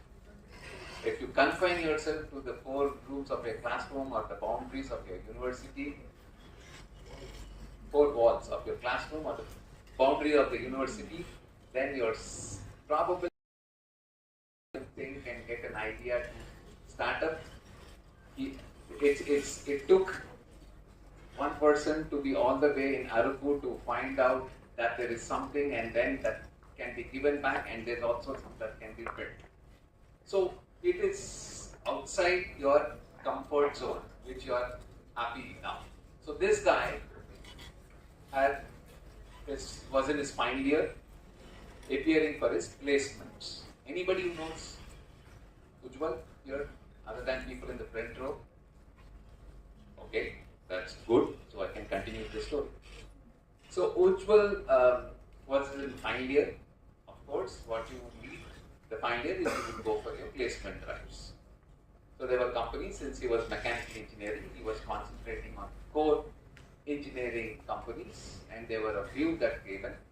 And he had one of them was an auto component major who came in and was doing the interviews.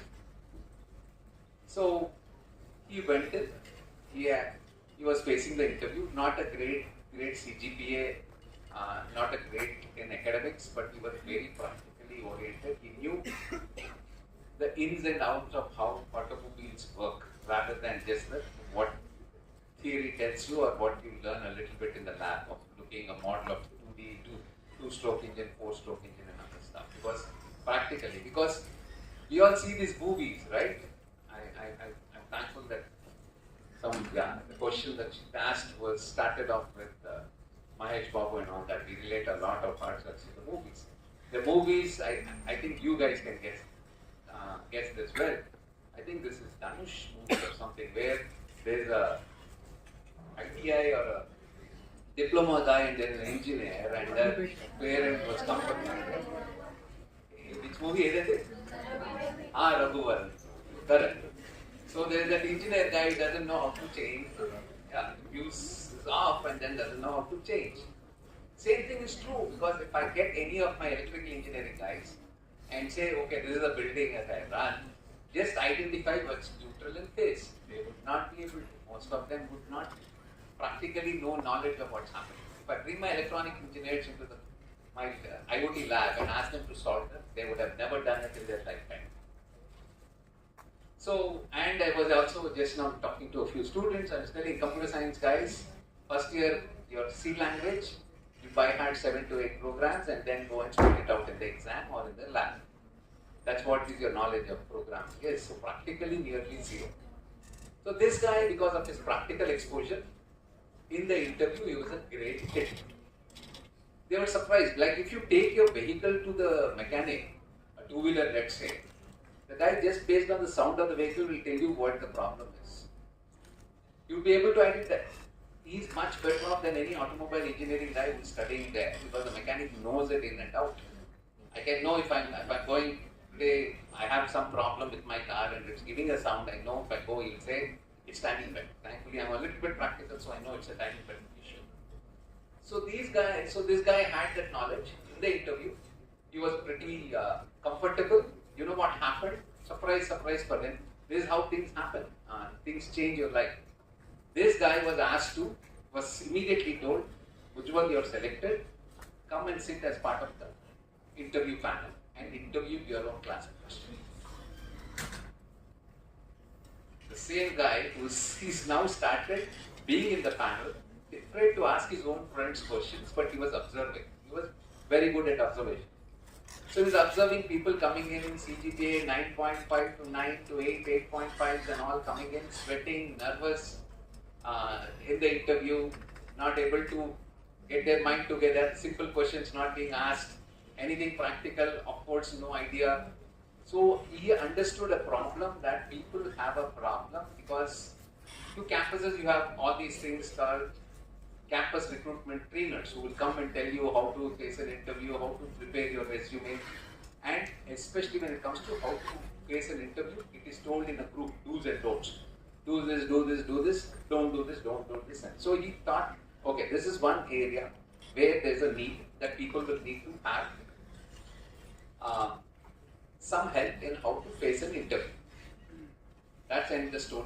Then he did not join the company. He went for his MS in Germany, for his master's in Germany. Again, end of his first sem, he saw his seniors doing the same, going through the same problem, waiting for their interviews to happen outside, and the big German manufacturers out there, and these guys sweating and then going in for an interview, not doing well, maybe great in studies but not doing well. And then he thought this is not a local but a global phenomenon. With students, came back, he left his MSc halfway through, he thought there's an idea in which he can work. He came back. In between he had one validation. He applied with his idea with the competition that was happening at IIT Kharagpur. Out of 2,100 ideas, he was one among the top 10. He had one validation, maybe this is a real need. Then he came to ALCO Partners, me, Srinivas, and another 5 of us who have started this mentoring, nurturing, investing, angel investment firm called ALCO Partners. He came to us and then pitched the idea. Meanwhile, we at ALCO Partners were also trying to find some idea. We have shortlisted about 40, and we coincidentally had something very similar, trying to do something for the students who are going and appearing for their campus placements. So there was a hit, then we got him on board. We formed something called Interview Buddy, that is the name that he had. So Interview Buddy basically helps people prepare for interviews. It's mock interview platform, you can call it, but it's everybody who interviews is from the industry. No generic guys who will want somebody who is maybe a faculty and all that. No, it's basically people in the same sector who's at least 2, 4, 5, 6, 8, 10 different levels of years of experience who talks to you. The whole interview is recorded, it is also assessed, and then you get a report, and it's all in the cloud too. You can get a third-party evaluation also. So this is how it was designed and it was built. So we built it, it took us about 2018 or this thing to launch it. And then innovation to startup is what I was taught to talk, but now to a successful startup. Oh yeah, we started up, and we all have, 6 of us still today hold equal percentage. We said whatever we all do, we still hold equal 16.67% in the company, all of us together, and all the 6 of us hold the same percentage, irrespective of. Though we are all like the movie dialogue, 30 years industry, all old of people, but that young guy is the CEO. But we are just on the thing, both helping him out, and we work along with him. So then came after our product was ready, we did our first launch. We went to around 30 colleges, am I right? 30, right? 30 colleges, campus ambassadors, t-shirts, posters, everything given to these campus ambassadors, and said if you are able to get people from your campus to register. We also did a market research. Market research where we asked if you have an interview in 2 days with some Deloitte, Accenture or something, and somebody from Deloitte is actually interviewing you and then telling you what is good and what you have to improve upon, how you have to do your interview. And give us the feedback, give you the feedback, how much are you willing to pay? People have, I think the least was about 1,200 or 1,500 and anything going up to 3,000 rupees. So we thought, great, we priced it around 999, the Bada price we call it, the psychological pricing of 999, and then we launched it in 30 colleges. 2-3 months, I think we did not have any registrations, and then we did a 20% cut and we put it 799, and then we had 3 people take the, take the service, and then we had 2,400 rupees we made, probably on a few lakhs of rupees spent. And who are these people who are running the show along with Ujjwal? These people, because all of us built startups, sold, made money like Eclairus, 2 of them, Deepak Kiran, sold it to an $8 billion this thing. All people who are, as I said, 30-year industry, again fell flat on our face. The reason we failed was simple. We did not read the mind of the customer, which Ram is talking now, right? We did not, that's the students. We thought, yes, people would say this, what they expressed, but what they really need is the gap that we did not realize. So when we went and then went back and redid our whole exercise of why this thing failed, why the students really did not want this service, even they have something there. Can any one of you guess what could be the problem? What was the student needing and what is it that we were giving? Why is it there is a mismatch? Anybody? Yeah? Sir, personal interaction? Personal interaction? Yes, sir.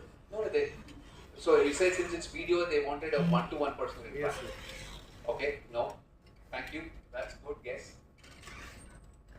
Okay, another hint is most of these colleges which we went to are tier 2, tier 3 colleges where most of the students really need it. We're not gone to the IITs and the places where the placements are so easy to get in.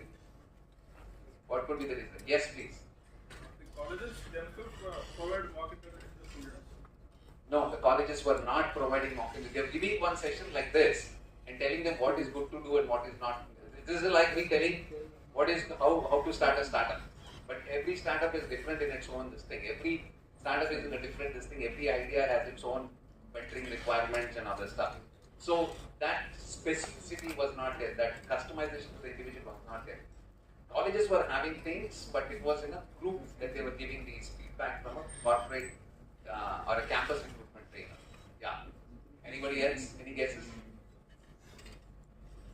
Okay. What we found was that the students felt that they getting a job is not their headache. Believe me. It is that of the training and placement officer, it is that of the principal of the college, it is that of the college's headache to get them the job. They will have to find and give numbers.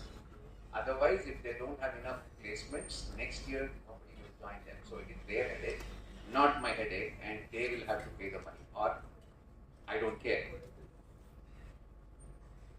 After realizing that, then we realized that B2C, by business to direct to customer, where we went, was a mistake. Then how did we realize that we changed? Again, what happens in a startup world, you will see all these phase-wise and curves and all that stuff. It's never like that. It's always vary. You go down, you again stand up, it goes up, and then something hits you, you go down like a COVID. Then again you stand up and again try and get it, work against it. So we had to do what in the startup parlance, there is a word called pivot. You change your strategy. We changed our strategy by going to not to the colleges anymore. Then we went to the people who really feel the pain, who will be running after you to take this interview and be successful in the training and placement of this. So today we are with GTM, we are all at the campuses, SRMs, with APs, LPUs and other institutions. So we changed the strategy from B2C with the student, stopped it and went to B2B and then make successful. Then what we found, it is not easy to, because the college is paying pretty less. They are very price sensitive. Very difficult to sustain that market because the interviewers are all curated guys who are from the industry, from all these big corporates, giving time away from their regular job, and they charge you a lot. So we have to find other things. By accident, we had Ujjwal got this thing of, we just opened our website without mentioning it's only for students. I remember our first client, Vice President of Barclays Bank, saying that in the new world of fintech, I want to be interviewed by somebody very senior because I am going for my promotion, or if not successful, I would want to go and appear for another bank. Most probably going for Bank of America, and he wants for a senior VP position, so he wants an interview. Surprise, surprise for us, we never thought that would be open for the guys who wanted to see. We were only looking at job seekers at the entry level. But job changers was never in our mind, and that became, now it becomes a big component of what we make. So we covered about 47 countries, and so that one more pivot that we did is because of somebody asking us for a mistake that we did, and we found one market. So today we are, I think, about 23, 24 different domains we are in. In fact, we give, what do you call it? This is something that we have a lot of demand in the last 3 to 4 months. We help people prepare for their F1 interviews. F1 is the student visa at the US consulate. We have people who are experts in that and then help them in that one. In domains, when I said It's not just IT, we have banking, finance, sales, okay, retail. You think of any of these sectors, we are there.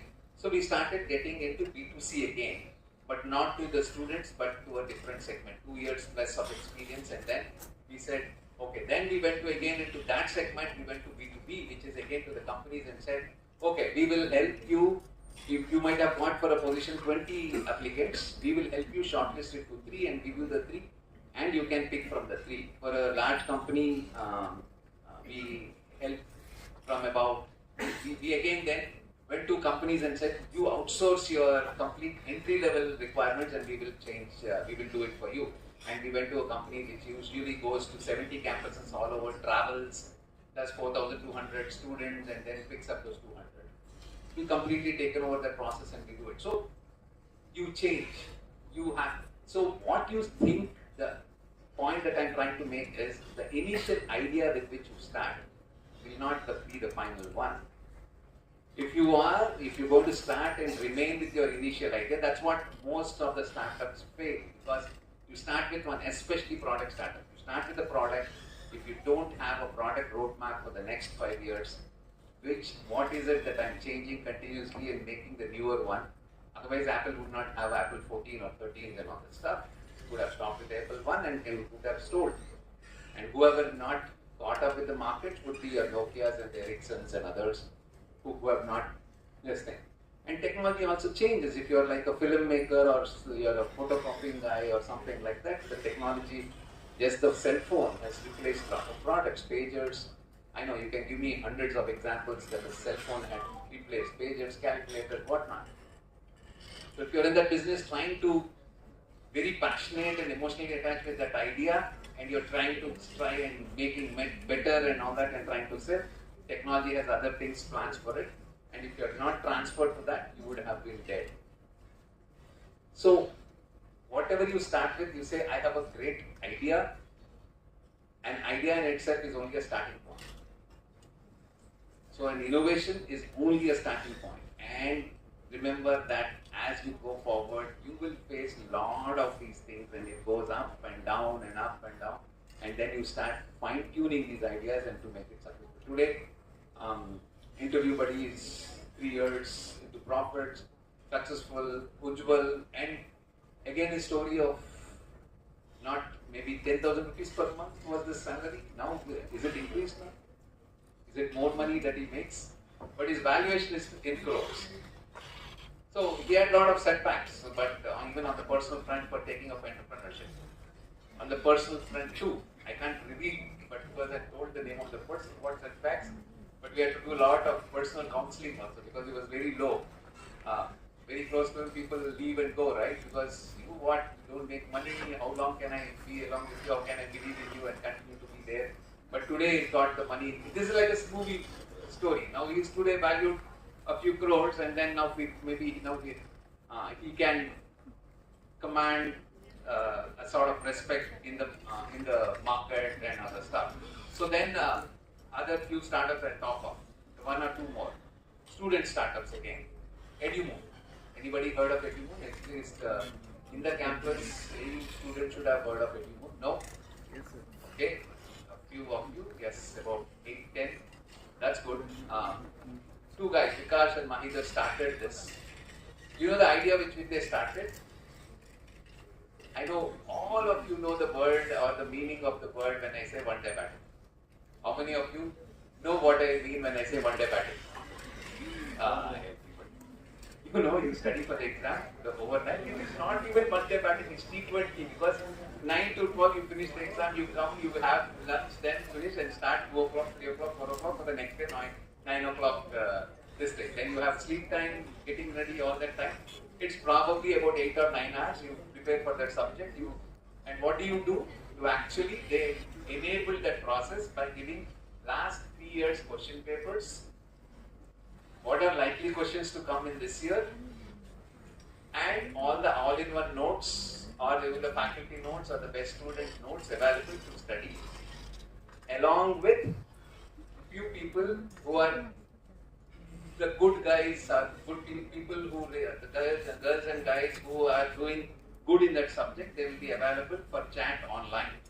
And this is for a price. If it's an easy subject, they start at 99 or 199 and go up to 799, 899, depending upon the subject. My control system, they might charge you with 800, 700, or something like software, software engineering, they might charge you 299 and all that.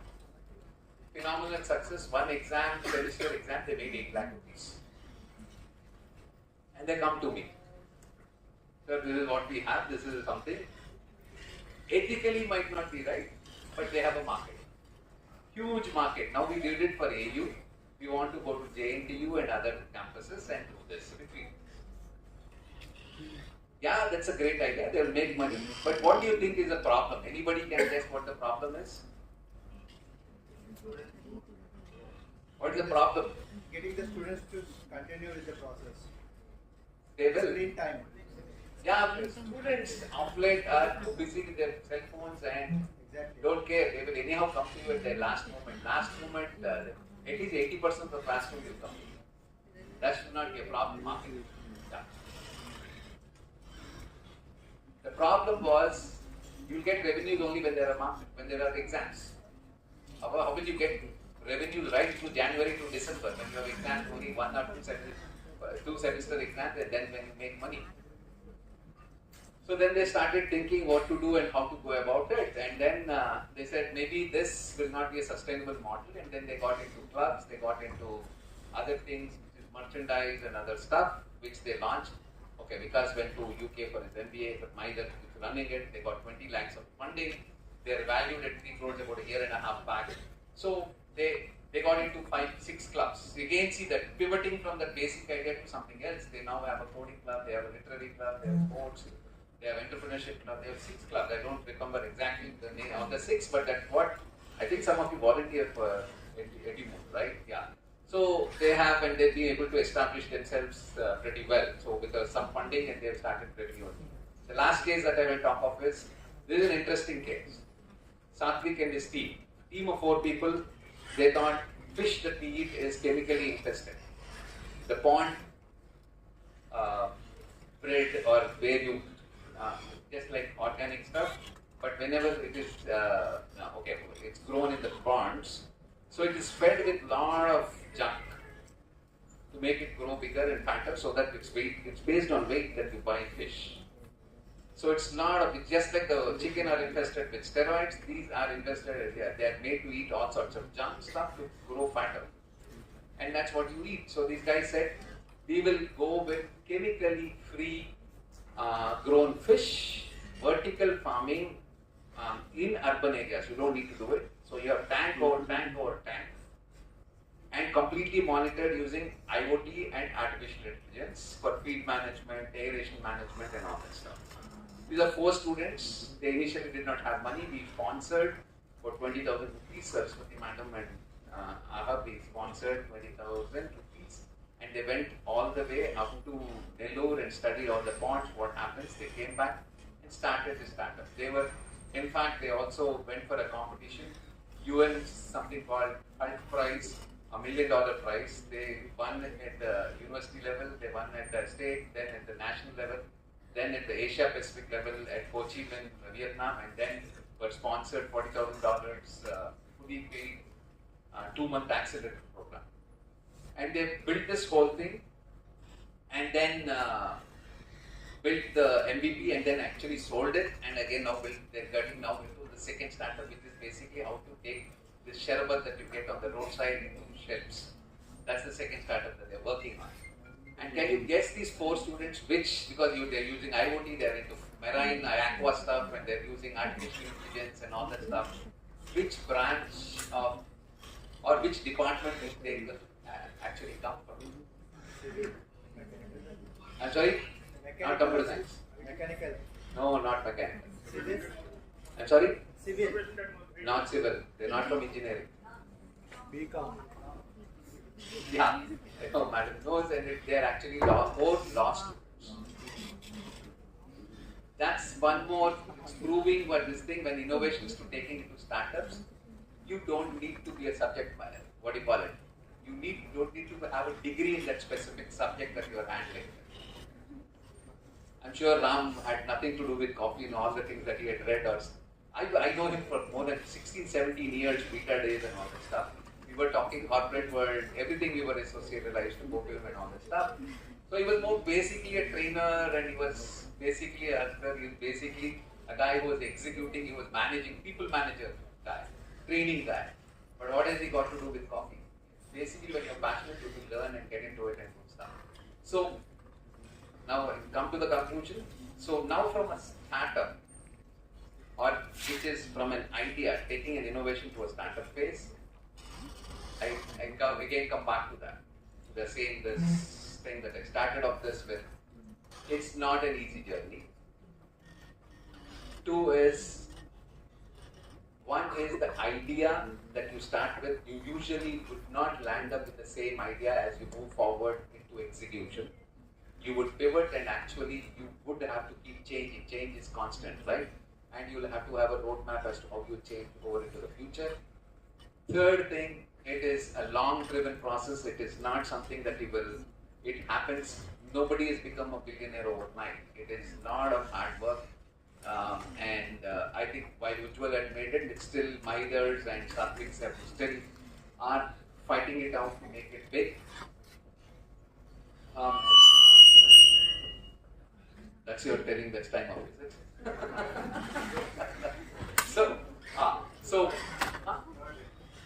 Three more. Okay. Yeah, I'm just finishing. So, two is, okay, when I said you have to pivot, you do what you start with, you change before it's a startup. Three is, if you think you have a great idea and you will make big, there's no bigger fool than that. If you see both of them, it's all about execution. It is not that Ram had not competition, it's not that Matanusha had no competition. It's not that people were not doing it. How you do it better than others. Now, like for example, if people come to me and say, great idea, which is working and I will do it. Like everybody knows what Ola, Uber, Swiggy, Zomato, Amazons, and you know what they do. Just go ahead and do it. So make the billions of dollars become their pesos. What are you waiting for? It's not the idea, it's all about execution and how you can do it better. So if you're talking, I have an innovative idea, it means it's patentable and it is only you who can have rights of it for the 15-20 years and then make money, like a pharma company, because for trying to go to that area, it is again takes 6 to 7 to 8 years to have that formulation from which you can take it to and make money. So nobody else can. So, but that is also not easy. You have a great formulation, you now have nutragenetics and other stuff. But how to market it and take it to the next level, sometimes some people cannot. Like faculty, we have these things. They transfer the technology, they give it to somebody else who has great marketing skills and take it forward. But that's something that's not you, it's somebody else that you're selling it. So, yeah, with that I think I will end it here. It's ideas are dime a dozen. Every one of you will at least have 3. In this group, there are probably about 1,000 ideas that are there. So it's all about execution and finally making it happen. One other thing that I would want to give a small thing before I end. At AHUB, whatever we built today and we are continuing to build, it is student driven. Srinivas, Divakar and myself are here only to enable and let you do things. Today, if you find these guys out here, Madhu or Rishi or Hemashri or Vinay or any of the others who are, I know I'm not giving all the names, we let them experiment. You can do mistakes and all that. You do shout at them because you can do mistakes, but this is a place where you can, so that's what is basically the life of I as an incubator am a startup. They run the complete show and we just there from behind telling them, giving them direction as to what's right and wrong. In fact, AHUB currently, we are 4-star rated, probably only 6 in India which are 4-star rated, and we are the overall NIRF, you know NIRF ranking, right? You must have heard of these NIRF ranking. We are 15th in India in the innovation ranking in just 1 year. And all that is achieved just because of the students. So what I would here do is open it up for now guys who would want to be associated and be part of this incubation ecosystem that we are building, which is 2 lakh square feet. By 2025 will be India's largest university incubation system. Already 580 people work here. We'll be about 1,200 people minimum working from this university, which is basically, it's not campus to corporate. Corporate in campus is the concept. So we have 131 startups today in the campus, 126 of them making money. We have I think 314 interns going through in multiple batches through these startups. We will be actually, by 2025 end, in the university we would have 60 million at a minimum of 500, that is equivalent of 500 crores of business happening from the campus. So anybody wants to volunteer, intern and be part of this whole ecosystem, that we would need you to be here daily like these guys. You're more than welcome. And I don't care whether you AU or not AU. After your classes, you come here and every day 2 to 4 hours you contribute.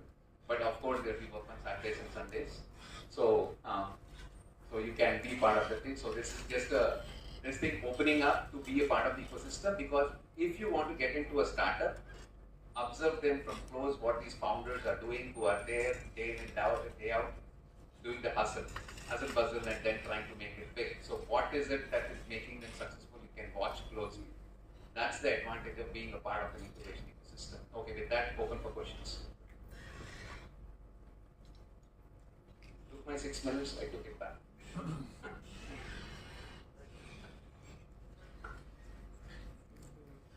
Yes, Prapun.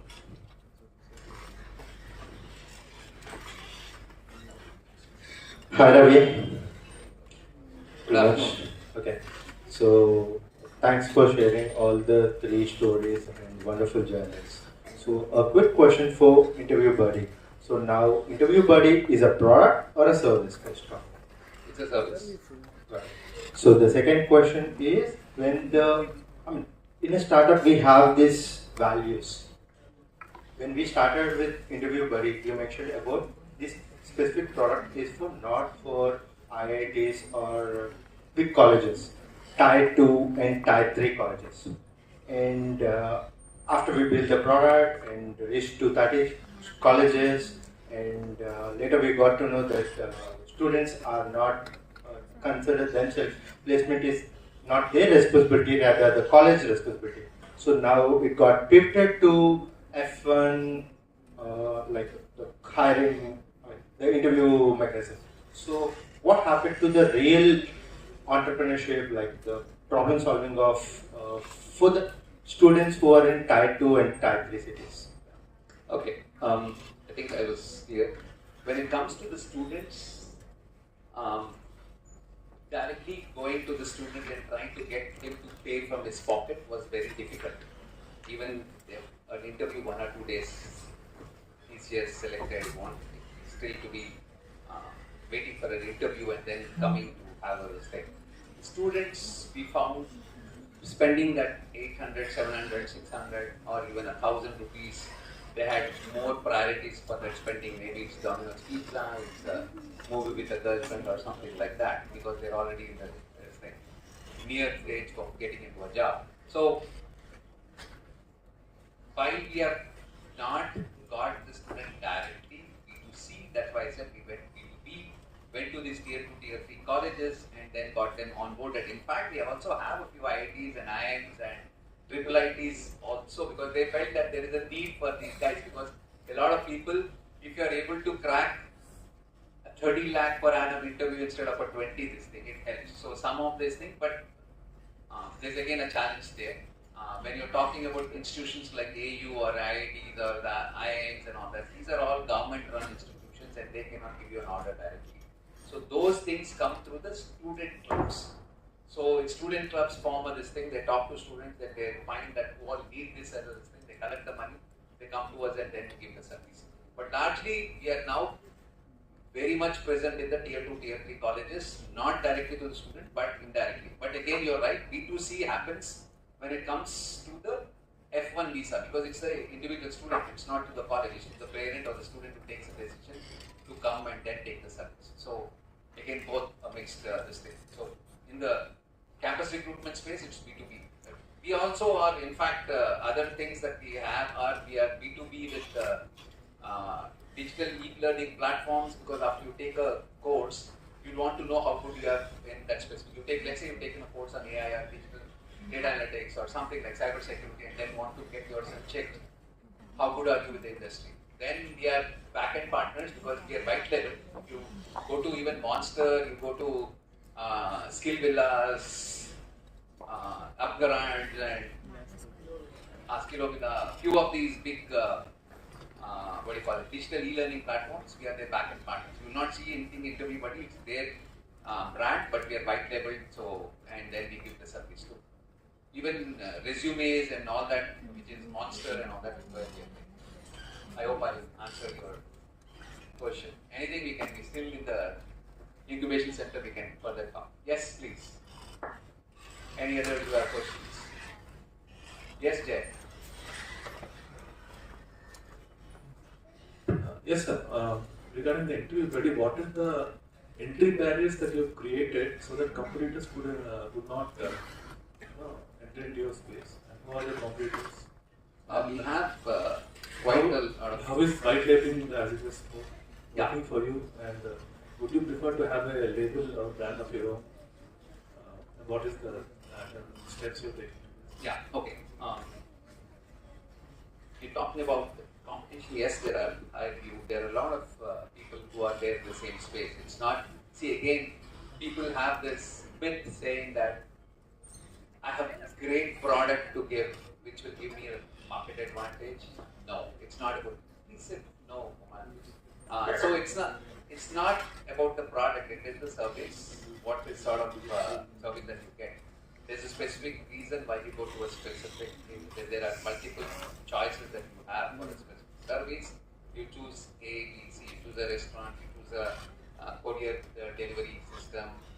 So based on the services thing, largely again, prices might be similar, but you choose Amazon versus a Flipkart and this thing because the delivery mechanisms are better. So that's how we are trying to create our own niche out there because of the experience. And then two is again checking that the quality of the service that we give, we have stringent quality. If somebody reports that something is not proper, we review that, we take the interviewer out. If he's not doing good, we ensure that we give them again a free and other stuff. So all these things is where we try and keep ahead of the game, but people will sometimes come and then, so you have to fight the competition. There's no second thoughts about it. On the white label part, the large guys do not want to dilute their service and then say, okay, you click here, you pay to us, but this will be everybody will be handling the service from here. No, they don't want to do that. So, and we have to do that because these are people who give us great volume. They give us 5,000, 10,000 interviews in a year and averaging about 1,500 to at least even 1,000 rupees, about 10,000 interviews means a lot of money. It's a lot of rupees. So we go and sign up as a white label stuff because it makes them feel comfortable. Even the people who pick up phone, even the emails go on the name of the company. Okay, that's the strategy that we are consciously taking. Any other questions?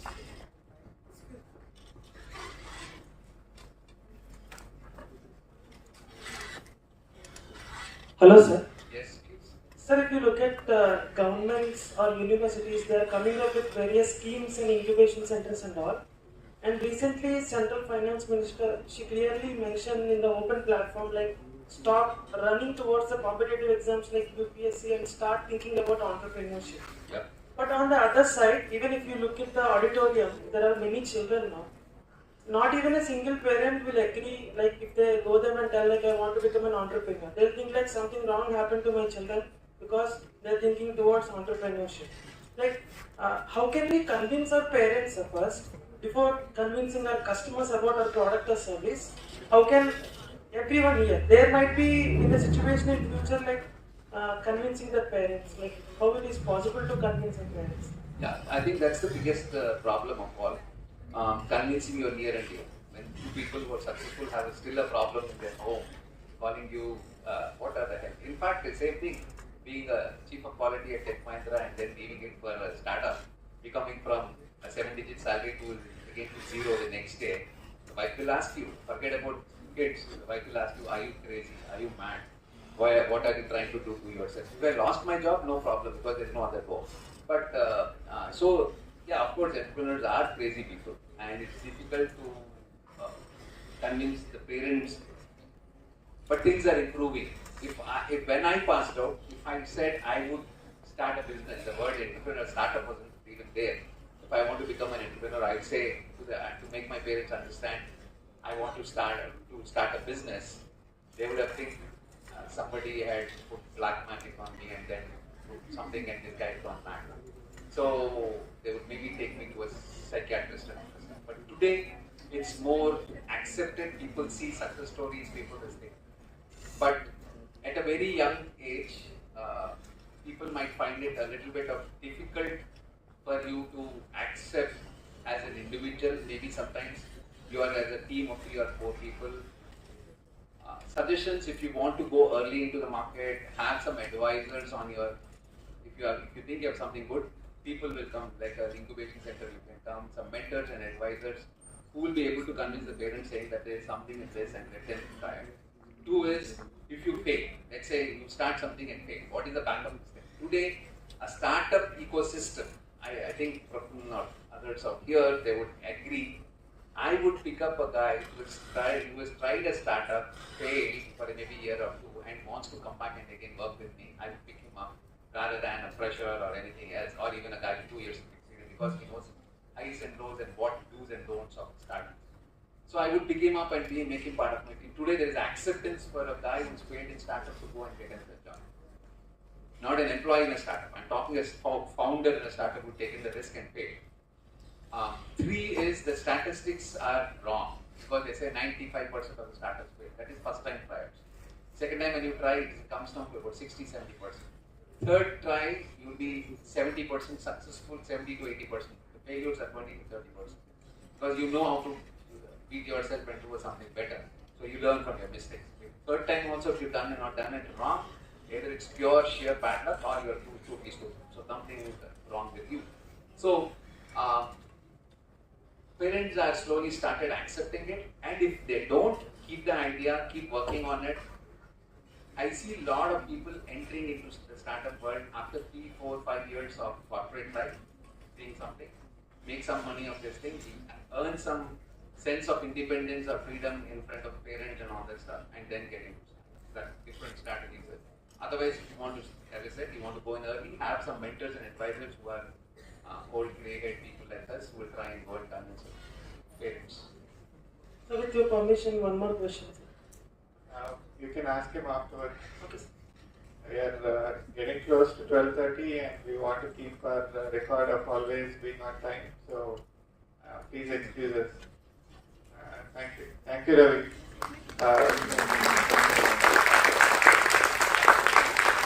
I wanted to add a line that reminds Ravi actually, but I'll do it myself since now I snatched the mic away from him. From about 30 years ago, there used to be something in the newspapers, nothing in the newspapers about jobs and salary. Then over the past 20 years, every year, universities and colleges publish placement record. Somebody got 2 lakh salary, then it became 10 lakh salary, then it became 20 lakh salary, then it became 40 lakh salary. And Amazon gave 84.5 lakh salary to another university. And so, a lot of attention now is about how do you get into an MBA program so that you can get a high salary like that, rather than what are you learning and what's your education. And as Ravi already said, your education is happening outside. What you're learning is the basics that are necessary for you. Obviously, I won't advise any child to stop learning and not go to school. And that's absolutely necessary. But one last thing that he was pointing out, how old is Jeff Bezos? How old is the founder of How old are the founders of Flipkart? How old are the founders of Zomato, Swiggy? Name a startup and show me a founder who is less than 30 years of age and who's been successful in terms of branding themselves. And you'll get the answer about trying the first time, second time, third time before you finally realize this is how I run. These are the mistakes that I've made over. So, if I go any further, I will give my own. Ravi knows that is why he doesn't give the mic to me. But thank you very much. much everyone for attending. Before we close, just a quick note. Before we close, I'd like Divakar to propose a word of thanks. But before that, Divakar and Ravi, if they can come up here, I'd like to give a very tiny token of appreciation to Ram and then Usha.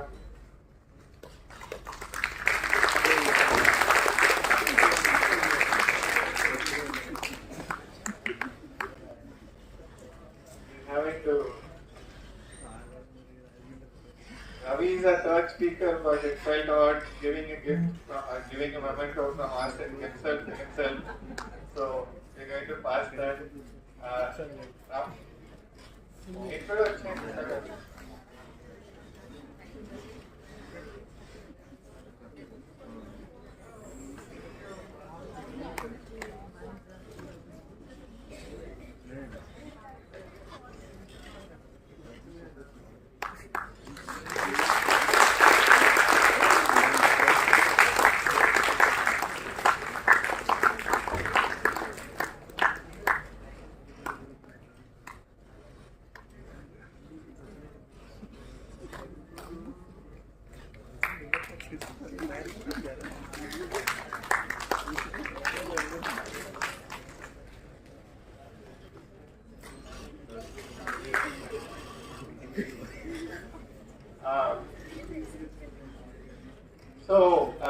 Before I give Divakar the mic for his closing remarks or word of thanks, which shouldn't take more than 30 seconds, I'll steal 1 minute out of his 1.5 minutes. What did you learn today? Did anybody learn anything today? Yes, sir. Yes, I can't hear. So raise your hands and let me. Okay, about 12 of you out of the whole 120. Okay, at least those 12 of you. Don't keep your hands up high because then now I'm going to ask you what did you learn. Okay. Anyone else other than Papun who's going to tell us what he learned, she learned? Okay, fine. So, word of thanks. And once we are done with the word of thanks, we are done with today's program. But there are some people who wanted to take pictures with the speakers. So, wisdom people will get the first opportunity. Thank you very much for coming from your college. Yes, you can clap for yourself. And of course, some of you already got pictures with Usha Garu and I think Ram Garu. So, anybody else who wants to get pictures with them, you can come afterwards.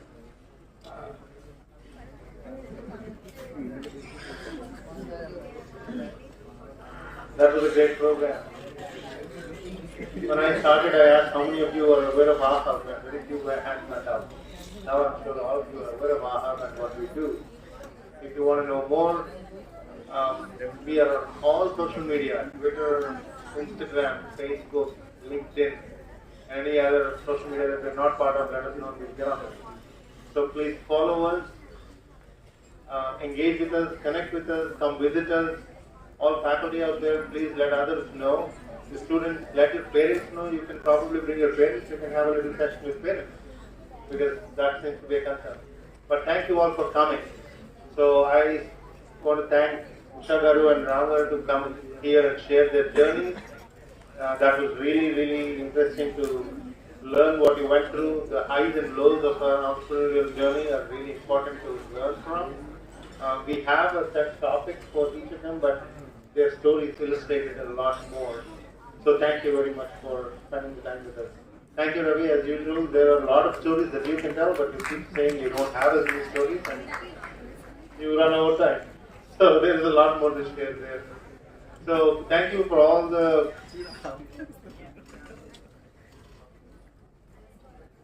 Okay.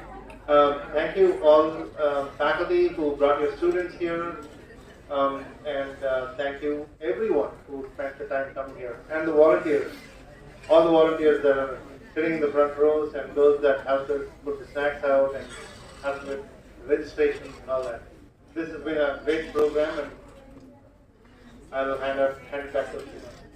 Yeah, sorry, I'm going to do something a little unprofessional, word of thanks and then speaking again, but we have Satish, who is a part of, he's got a company called S9 Technologies, but he's better known in Vizag as the founder and the face and everything effort behind Vizag Wallet. They've done 500 plus beach cleanups so far. They've done blood donation. During COVID times, they've done food distribution, mask distribution, sanitizer distribution, lots of things all through the night. He's got something else. His favorite happens to be Dr. APJ Abdul Kalam. And in the memory of Dr. APJ Abdul Kalam, he created Kalam Dream Point. It was renamed as something else right now, but let's not go there. But as a part of Kalam, Dr. Kalam's memory, he's also created something called Kalam Dream Lab. And he wants to offer something to you. He asked for a minute. I felt it's valuable, especially to the college students, maybe to the school students, I don't know. So Satish, quick minute. And after that, I request Krishna Manjari ma'am to also come up on stage so that we can take questions. Yeah, guys, thank you Srinivas garu. Right. So startups is always difficult and అనిపిస్తూ ఉంటుంది, but if you want to be experienced or you want any opportunity in any startups or you want to learn anything about the startups also, please keep in touch with me. So personally I'll talk to you, and if there are any opportunities in the startup ecosystem or any area, personally we mentor or connect in the right area, right channel. So I am available here after the session also. Thank you. Thank you.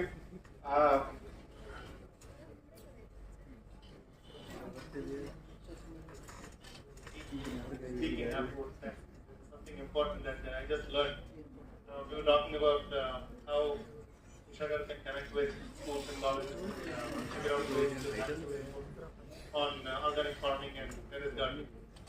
So, Mantri here just informed us that they have space and there are students interested in doing that. So, right now we are forming a partnership.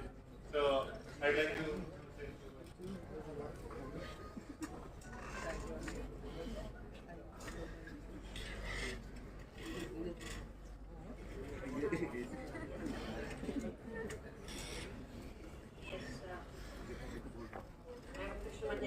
Faculty of Farms Department, Andhra University. So what I was thinking after listening to the speakers, and you both are inspired us very much, sir. And ఎవరో ఒక question అడిగారు, like ఎప్పుడు women ఎందుకు food చిన్న బిజినెస్లో ఎందుకు ఉంటారు అని somebody as. So I wanted to give answer to that. In general ఒక ఉమెన్ ఎంత పెద్ద ఉద్యోగం చేసినా, ఎక్కడికి వెళ్ళినా, క్వీన్ ఆఫ్ ది కంట్రీ అయినా కూడా at the end of the day వచ్చేసి నా భర్తకి నేను బాగా వండి పెడుతున్నానా, లేకపోతే మంచి ఫుడ్ ఇస్తున్నానా నా పిల్లలకి, ఇదే ఆలోచిస్తాము. సో ఆ క్రమంలో మాకేమైనా హర్డల్స్ వస్తే అది నేనే ఎందుకు చేయకూడదు అని అనుకుంటాం. కాబట్టి ఫస్ట్ మేము అక్కడ నుండి థింక్ చేసింది ఎక్స్టెండ్ చేసుకుంటూ, మా అపార్ట్మెంట్లో వాళ్ళకి ఎందుకు బాగా చేయకూడదు, మా సొసైటీలో ఉన్న వాళ్ళకి, లేదా మా కొలీగ్స్ ఎవరికి ఏదో హెల్త్ ఇష్యూస్ ఉన్నాయి అక్కడ ఎందుకు నేను హెల్ప్ చేయకూడదు, లేదా మా స్టూడెంట్స్కు, ఇంకా అలాగా సొసైటీ అని వెళ్ళిపోతూ ఉంటాం. So women at the end of the day well being of the ఫ్యామిలీని ఎక్స్టెండ్ చేసుకుంటూ వెళ్తుంది. అందుకని మేము ఎప్పుడు చిన్న బిజినెస్లో ఫుడ్ అండ్ చిన్న వాటిల్లోనే ఫస్ట్ స్టార్ట్ చేస్తూ ఉంటాము. Maybe that leads to bigger industry. అది నా ఒపీనియన్. అండ్ రిగార్డింగ్ ఈ స్పేస్ అంటున్నారు, హాస్టల్ వార్డన్గా నేను చీఫ్ వార్డన్గా వర్క్ చేస్తున్నాను కాబట్టి టెరెస్ గార్డెనింగ్ చేయొచ్చని నాకు ఒక థాట్ వచ్చింది. So why don't we tie up with Avanti Organics Avani Organics and Andhra University, and do it from the girls' students hostel. So we can exchange colleges. That was my thought. Thank you so much. Madam eventually is also the executive council of Andhra University, so she can influence into making decisions by the university. And she supports a lot of other things. Like last Saturday, we had a big program in AMD, Andhra Medtech. You should check out Vizag's Best Kept Secret.